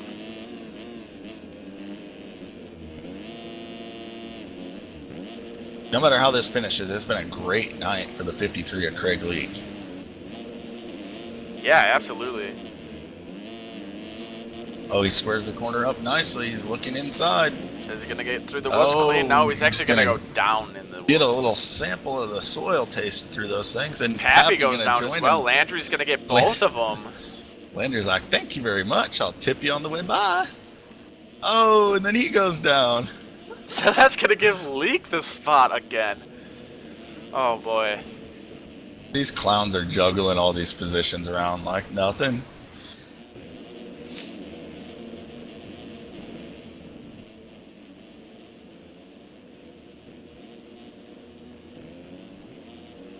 Alright, so we're on lap 14, Seabolt 15 seconds out front. He gonna win all these things? See, I was going to bring that up. Is it too early to say that he could possibly go undefeated this year? There's 9 races, right? Is Vegas counting for the lights, or is it just going to be the shootout this year? Not exactly sure. The shootout, though, while you're talking about it, we have a big announcement to make for that. There's going to be some sick prizing up for grabs for the winner of that thing. I did mention a little bit of that. I didn't mention prizing, but I mentioned a little bit about big the whole dollar thing. amount of prizing coming in for this series. Some really cool stuff that'll be announced here in the coming weeks with versus-pc.com coming on board. Awesome. Like, we're super excited about it. perfect sponsor for sim. Obviously, everyone's here racing on a computer, and the more performance, the better graphics you can run, and better you can race, and such a great fit. And they also are putting together some budget builds for guys too. Maybe if you don't have the money for a nice, really expensive system, they're going to put some budget options together for you for something that'll run sim well, but yet not break the piggy bank. Gotta love it. As Seabolt on the last lap here. Oh, check out the 4-5 battle right now. That might be the one to watch as the white flag is out absolutely. for Benny Landry, Brock Pappy. Oh, Landry absolutely destroys that outside, but nothing Dude, he was doing flat though. tracking that thing. I think he's in the wrong sport. And then Landry... Oh, Pappy brake checked him. I mean, it takes two to play the game, so. Landry was coming in super aggressive, and Pappy said, okay, I'll just brake check you a little bit. And, I mean, wasn't the cleanest thing in the world, but definitely not over the line dirty. Yeah, I mean, heads up racing from Pappy. Here's the way I look at it. Risky. If you're gonna play dirty, I mean, by all means. Yeah, I mean, there was no room for Landry to get between him and the bales, and he still was going to go for it, riding over the top of him pretty much. As Jeremy Seabolt takes yet another victory here. 5 races down. He has 5 race wins. A perfect 125 points to his 250 West Coast Championship point total. Russ Chapman, great ride. He looked good all night in second. And yeah, absolutely. Congratulations on the podium to Craig Leake. Yeah, Craig Leake had a great night all the way around as well. Happy comes across 4th, Landry 5th, Zach Prokop 6th. Like Turley going to try to hold down the 7 spot on the number 60. Oh, Chromie gets absolutely dirty. Oh. And then everyone else, they lapped up to 8th was the last guy on the lead lap. Jerry Robin comes 9th. Hunter Deischer rounding out the top 10. LaRoche, Lewis, Guido, Chase Donovan, David Wright, Clement Lano, Goodfellow, Deniz. Oh, there's some spot changes back here in the pack. But Thomas Wilcox, a big bummer for him. He was up front early on, and he ended up getting his game crashed by, I believe he said, Chase Donovan in the whoop section. So very, very, very unfortunate for him. He had the opportunity to overtake second in the points for the 250 West Coast Championship, and nothing doing there. As far as the 450 class goes, though, we're on the gate here for the warm-up lap for the main event. But you got Tyson Fresquez, Dennis Fielberg, Stocks Hunter Root, Dade Honeywell, and now the gate drops, so I'm just not even going to try until they line up on the gate again. Anyways, so we obviously know that this field is completely stacked. Who do you got this week? Oh man, the thing is I haven't been paying attention. I'm actually downloading a bunch of crap on my phone for my flight tomorrow. So I don't really know who's looking good. You told me Mahan was top qualifier, which means to me he put a lot of time in, and I've been waiting for him to win one of these things. He won A2. Okay, well, it shows how much I pay attention. He does have 1 win this year, and then Hunter Root has 3, so... I can't bet against Hunter Root because he's so dang good, but I'm going to bet against him because I can't go for him either. Okay. Now I'm just between Mahan and Burkeen, which one I'm feeling. Fresquez did win EMF earlier, but I don't see him winning 2 races in a day. Which one are you going to take? And I'll take the other unless you're going with someone else. Completely different. I'm actually going to go with Fresquez. I want to see him get his 20th win. I think he's overdue for an RF win, so... I'm going to go with Burkeen. Okay. If not, I guarantee he'll at least have the most front flips in the race. I'm actually on board with Tyson. He's lined up next to his teammate Hunter Root to his right, and Awood to his left. It looks like he's going to get a pretty decent start. He's going to lift up the front wheel a little down bit. the outside. O'Hagan, though, yeah. Ooh, and Tyson actually takes out his teammate Hunter Root's Root. down. Mahan was in that carnage and is going to be second to last. But he's not on the ground. All right, O'Hagan leads Leclerc second. We didn't mention Leclerc. And he's going to go straight for the lead. Puts O'Hagan there it up is. in the berm. Let's see if we can get down these whoops, though. Oh, he's getting sketchy. Tyson's There's going to be Tyson. there. He's got a great run through that whoop section. He's going to go the inside double single Tyson's along gonna with cut under him. Alexis. Leclerc dives in. O'Hagan. O'Hagan, that's what I meant. O'Hagan actually still went for that triple, and that almost caused Tyson Here comes to Toby crash. Stocks and Burkeen. Sorry to talk right over you. No, you're Stocks fine. blocks O'Hagan, and Burkeen going to look for an opening now. And also lurking back there, Andrew Wood, the double A-Ron Motorsports Kawasaki. Oh, someone's down. Who was that? Was that O'Hagan? Yeah, it looks like it was O'Hagan, as Fjellberg just throws it completely dirty in O'Hagan's face. He does not care who it is.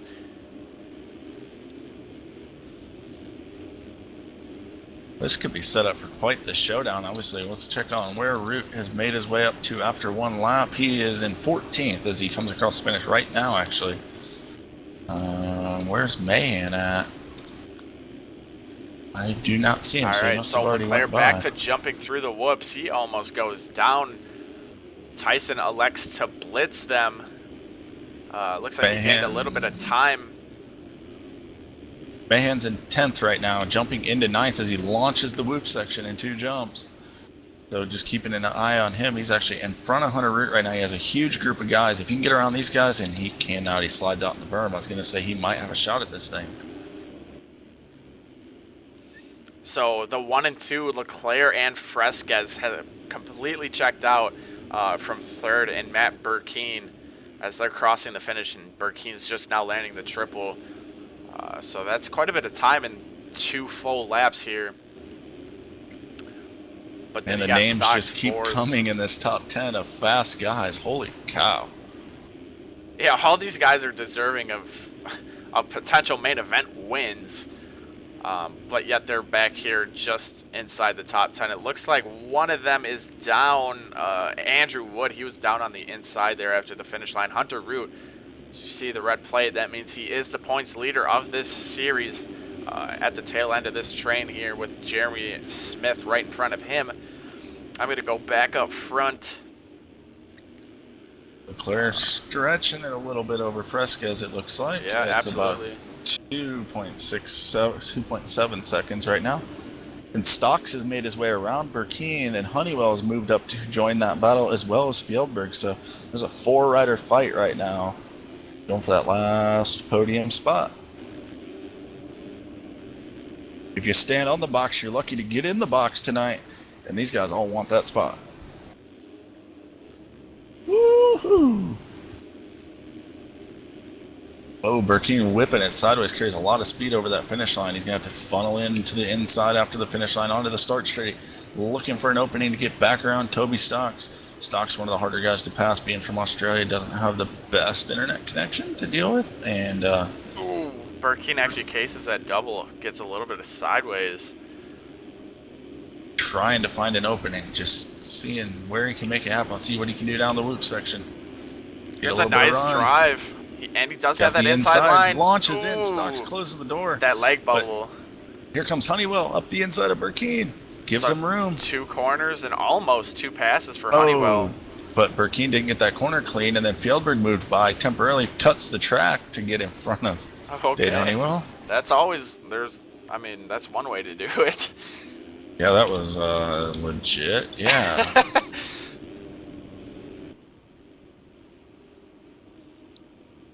Ooh, Honeywell cases that triple. I'm going to go back up front because I feel like I don't want to miss a pass. There's a battle. Good thing you went there because it looks like we have a battle. It's now less than a second. Fresquez on it.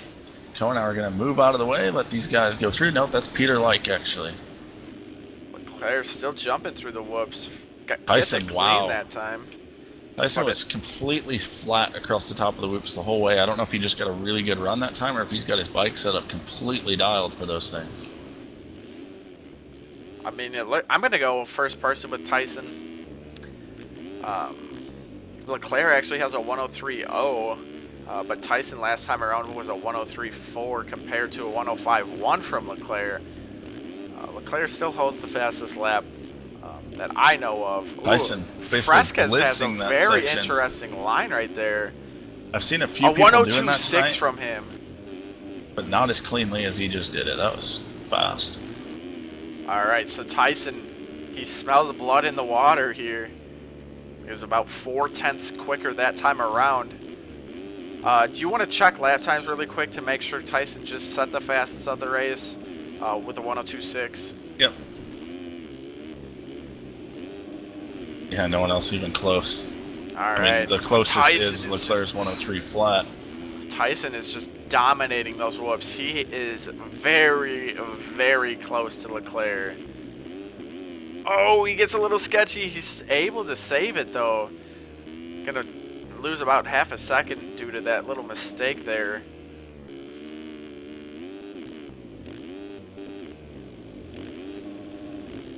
See if Tyson can pull off this same line down this last section here.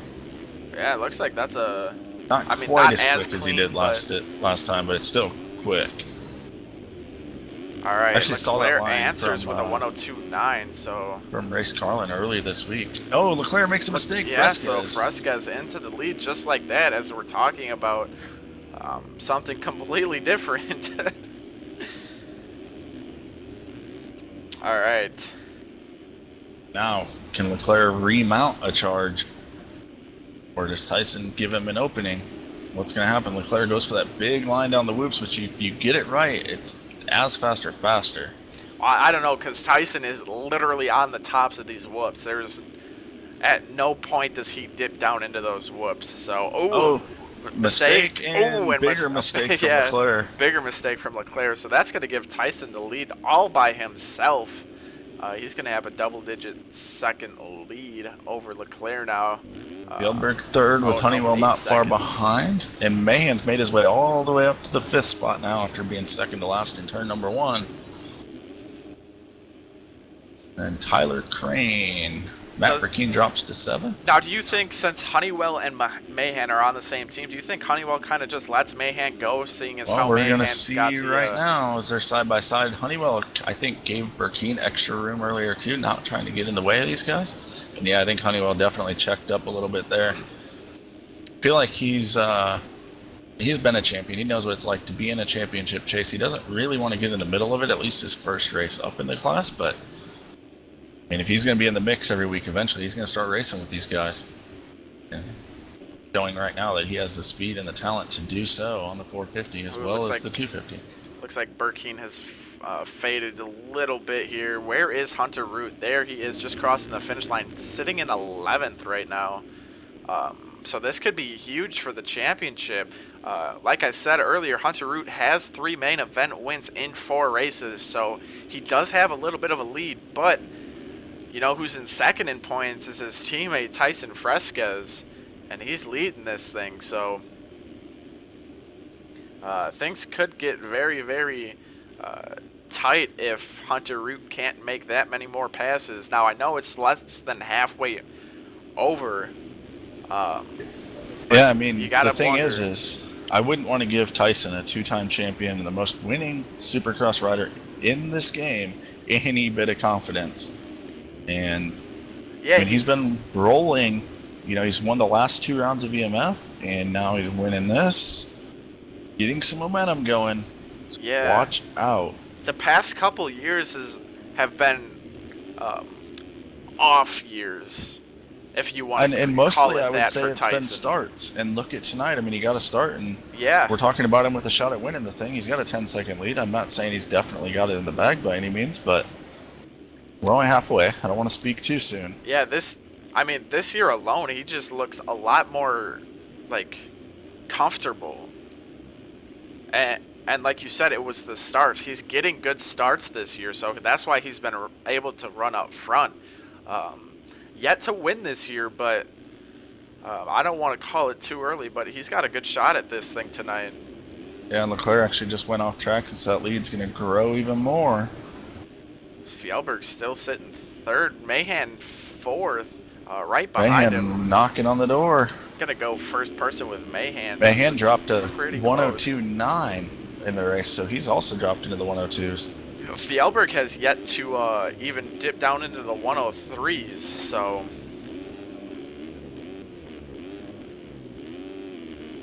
Showing what a good start Mahan can do for you. jumping into the whoops like Leclerc is. Ooh, very, very sketchy though.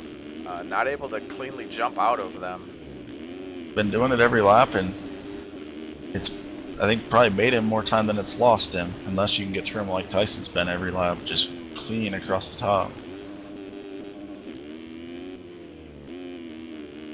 Watch Mahan. I believe he's running the same line as Tyson after this I Supercross think he is triple. as well. I am first person with him right now, so.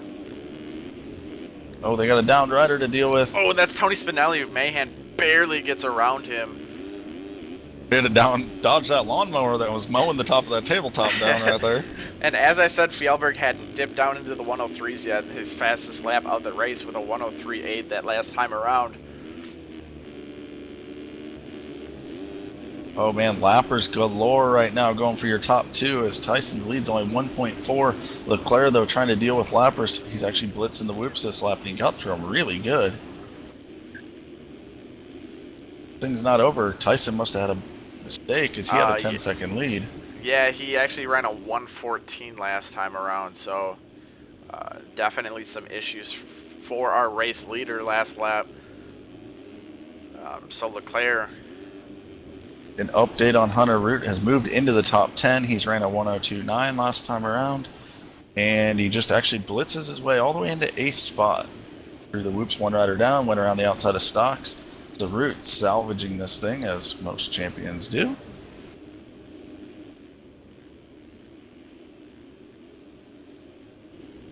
And did I looks miss? like our race leaders actually have lapped up past Jeremy Smith. And Mahan must have went down. He drops down. He dropped a 1:12 lap time and drops down to the number 5 spot, back behind Dade Honeywell, and no longer near Dennis Fjellberg, where he was battling out for that podium spot. Leclerc's still jumping those whoops. Is this one a Yana? Because I don't think so. Knock this shit off.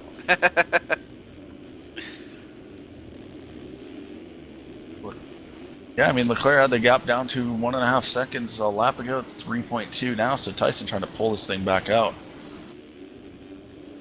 I mean, you can definitely tell that Tyson's confident to perfectly time the tips of these jumps as he does through that section. You see it going in back into the stadium through the whoops.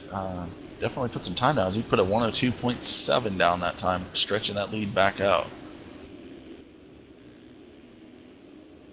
Can't afford another mistake, though. Claire's close. And Mahan's actually dropped to the 6th spot now as he surrenders the spot to Matt Burkeen. Race Carlin, the General, runs in the number 7 spot. Hunter Root closing in on him in 8th. Let's see what Root's lap time is this time around, to 104.5. Toby Stocks runs in the 9th spot, and rounding out your top 10 right now is the Adept Graphics ride of Tyler Crane on the number 16 machine.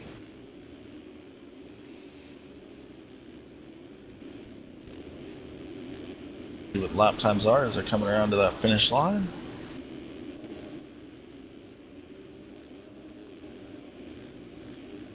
Wearing up the turn.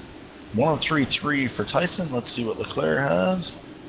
103.6. So even without his heater laps that he's been running, Tyson still stretched it out a little bit.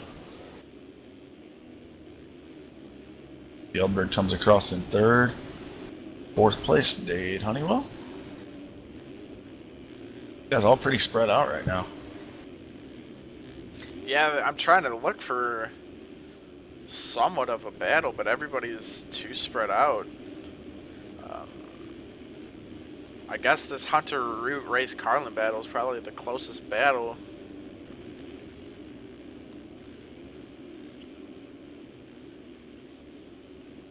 Let's see what goes on here. Oh, Race Carlin actually goes down, so that's just going to give Hunter the spot just like that. The General generally just made a mistake and slid out on the face right there. Now he's got Toby Stocks looking inside on him.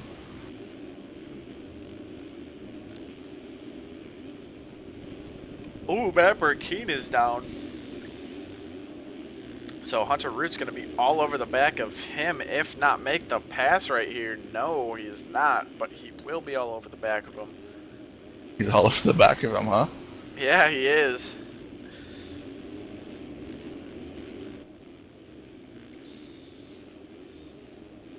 Alright, Carlin actually stretched out. I thought Stocks was going to put the move on him. And he doesn't.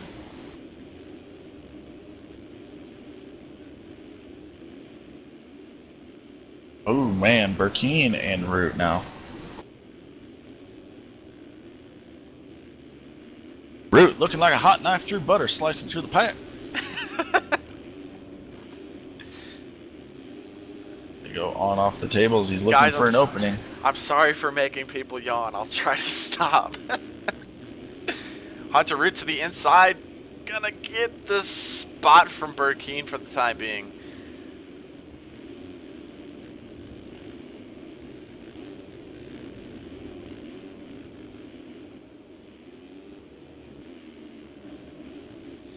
Hunter Root's got a little bit of a ways to Ryan Mahan here. He's definitely salvaging points, though, that's for sure. Checking back out front, Tyson ran another 102 last time around. 4.5 second lead over Leclerc. Leclerc looking like a bucking bronco going through those whoops, but makes it happen. Yeah, Kellen actually did miss the main event tonight. The first time he has missed the main all year long, so very unfortunate for him.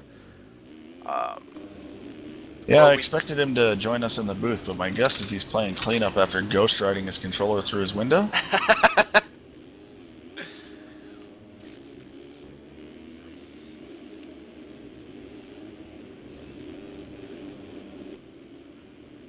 Yeah, I'm just waiting for this thing to develop, but... Well, I guess the one development last lap, Alexis Leclerc runs a 102.7, his fastest lap of the race last time around. But Tyson not letting off, still ran a 103.3, didn't lose a ton of time, and now Leclerc... Gonna lose a little bit of time to Tyson. Call him Sideways Sally, because he's gonna try to launch himself into the whoops again. Not cleanly, though. Wasn't able to two-jump the whoop section, so... Quiet race for Fieldberg in third. He's kind of just been cruising third the whole time. Yeah, nothing really... I mean, no battle for him at all. I feel like him and Honeywell both have been kind of the same gap from each other the whole race, just putting the laps down. Yeah. Other guys fluctuating a little bit around them, but they come up, they knock on the door. Some of them even come through, and Ryan Mahan goes down hard. That's going to allow Root to go on by him. That's going to put him in sixth? No, fifth.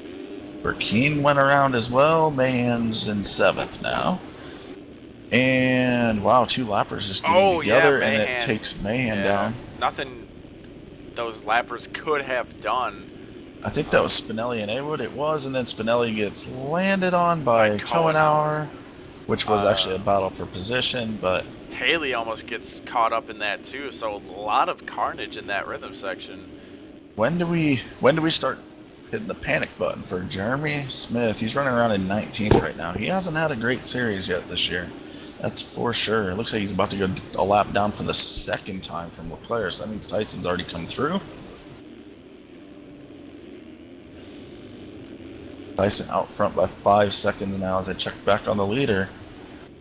Tyson actually just got around a bunch of lappers, so Leclerc's going to have to get around him now. And he does so because two of them were actually down together. 2 laps to go for race leader Tyson Fresquez. And these lappers may play a part in this. He just got around 2 more of them. Leclerc has to get around 3 lappers now. Well, I was going to tell you to look at the battle between Burkeen and the general race Carlin, but Carlin decided to crash himself out in the 6th place. And then he crashed on top of Ryan Mahan, and Mahan's off the bike. Carlin gets going just like that. It looks like Toby Stocks is going to get a spot from that. Haley also went through. He moves into the number 7 spot quietly in the top 10 on the FamilyMex.com Race Tech Honda.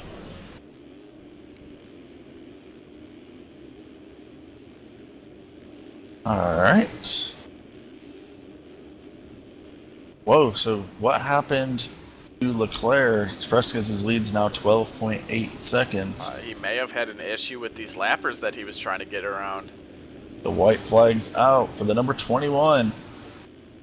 His man friend not joining us in the booth tonight. Maybe that's been what's been keeping him off the top step of the podium, as Tyson Fresquez is one lap away from taking his first win of the season, his 20th of his RF career.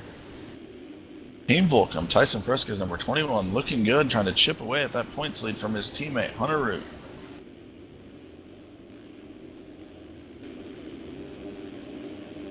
Makes his way back through those coffins one more time.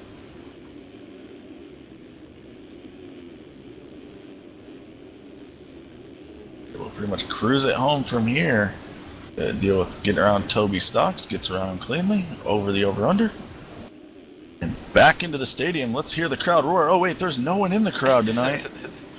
Guess everyone went to the old Phoenix Stadium, didn't realize the Supercross has moved. And just for good measure, Tyson about wads it up in the last section with a 20-second lead. Actually going to get... Fjellberg destroyed Leclerc for second there. And Leclerc, unsafe track re-entry, almost takes out Honeywell. He's going to have to battle for that spot on Honeywell. What's going to happen here? Oh, and he's going to go down again! Now he's going to potentially lose a spot to Hunter Root. Root's got a long ways to get to him. But he's going to be out of rhythm here, so he's going to lose even more time.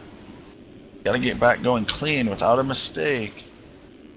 All right, so Tyson Fresquez, first-time winner this year.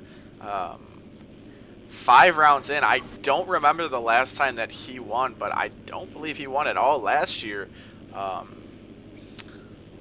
So always fun to see Tyson Fresquez up front here. And then Dennis Fjellberg with a very, very quiet second-place finish. Up until the last lap, he got together. Until half a lap to go. Yeah, right? And then the Atom bomb goes off, and France strikes back against Leclerc. Dade Honeywell's debut here in the 450 class with a solid third-place finish. Leclerc had a meltdown in the last lap, finishes 4th, and your defending champion and points leader salvages a 5th place. Which is always good. You always like to see the defending champions salvage something on their bad races. Burkeen with a 6th, Carlin 7th, Haley 8th, Stocks 9th, Tyler Crane rounding out the top 10 here in Glendale, Arizona.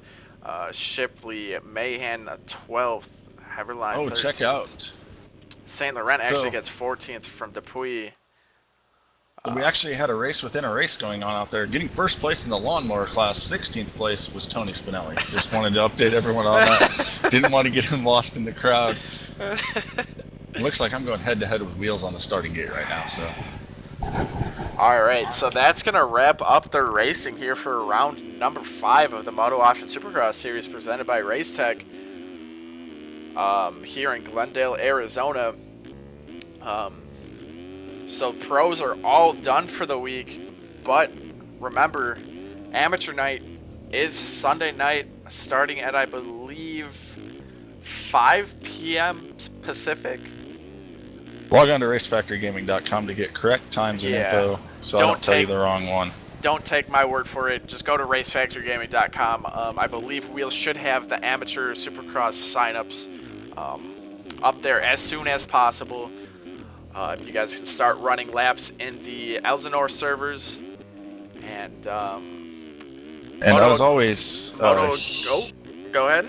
And as always, a huge shout out to all of the sponsors of this series. Of course, JLV and MX Simulator for making this all happen with the game, as well as allowing the servers for both qualifying and the racing. Sometimes we forget to thank him, but this would not be possible to any extent without his support, as well as MotoOption, of course, title sponsor. VerbMoto.com runs a lot of our media, brings a lot of new people into the game. Great job by them. Tiger Designs putting up a helmet for a 450 Supercross class champion this year. That's a Bell helmet with some custom paintwork done on it as well. And then, of course, we have Racetech Suspension and Engines. We also have the guys at Ride365.com. Stay tuned to their website. Coming around, and I believe in May, they're going to be launching some really cool stuff. I don't know how much I can talk about, but we're excited to have them on board as well. And then the newest sponsor, Versus-PC.com. Log on there, use the coupon code, save money. If you don't know the coupon code, send me an email to chris@racefactorygaming.com. I'll be sure to get that over to you. We're not publishing that on the web because they're just a startup. They don't want to give that discount to everyone, but they definitely want to share it with the whole sim community. Also, for all your graphics needs, FamiMex.com, proud supporters, title sponsor of the Amateur Series, putting up some great prizes as well. And then SYS TV, obviously where you're hearing us right now. And Moto A Go Go, hosting the AMs every Sunday night on his stream.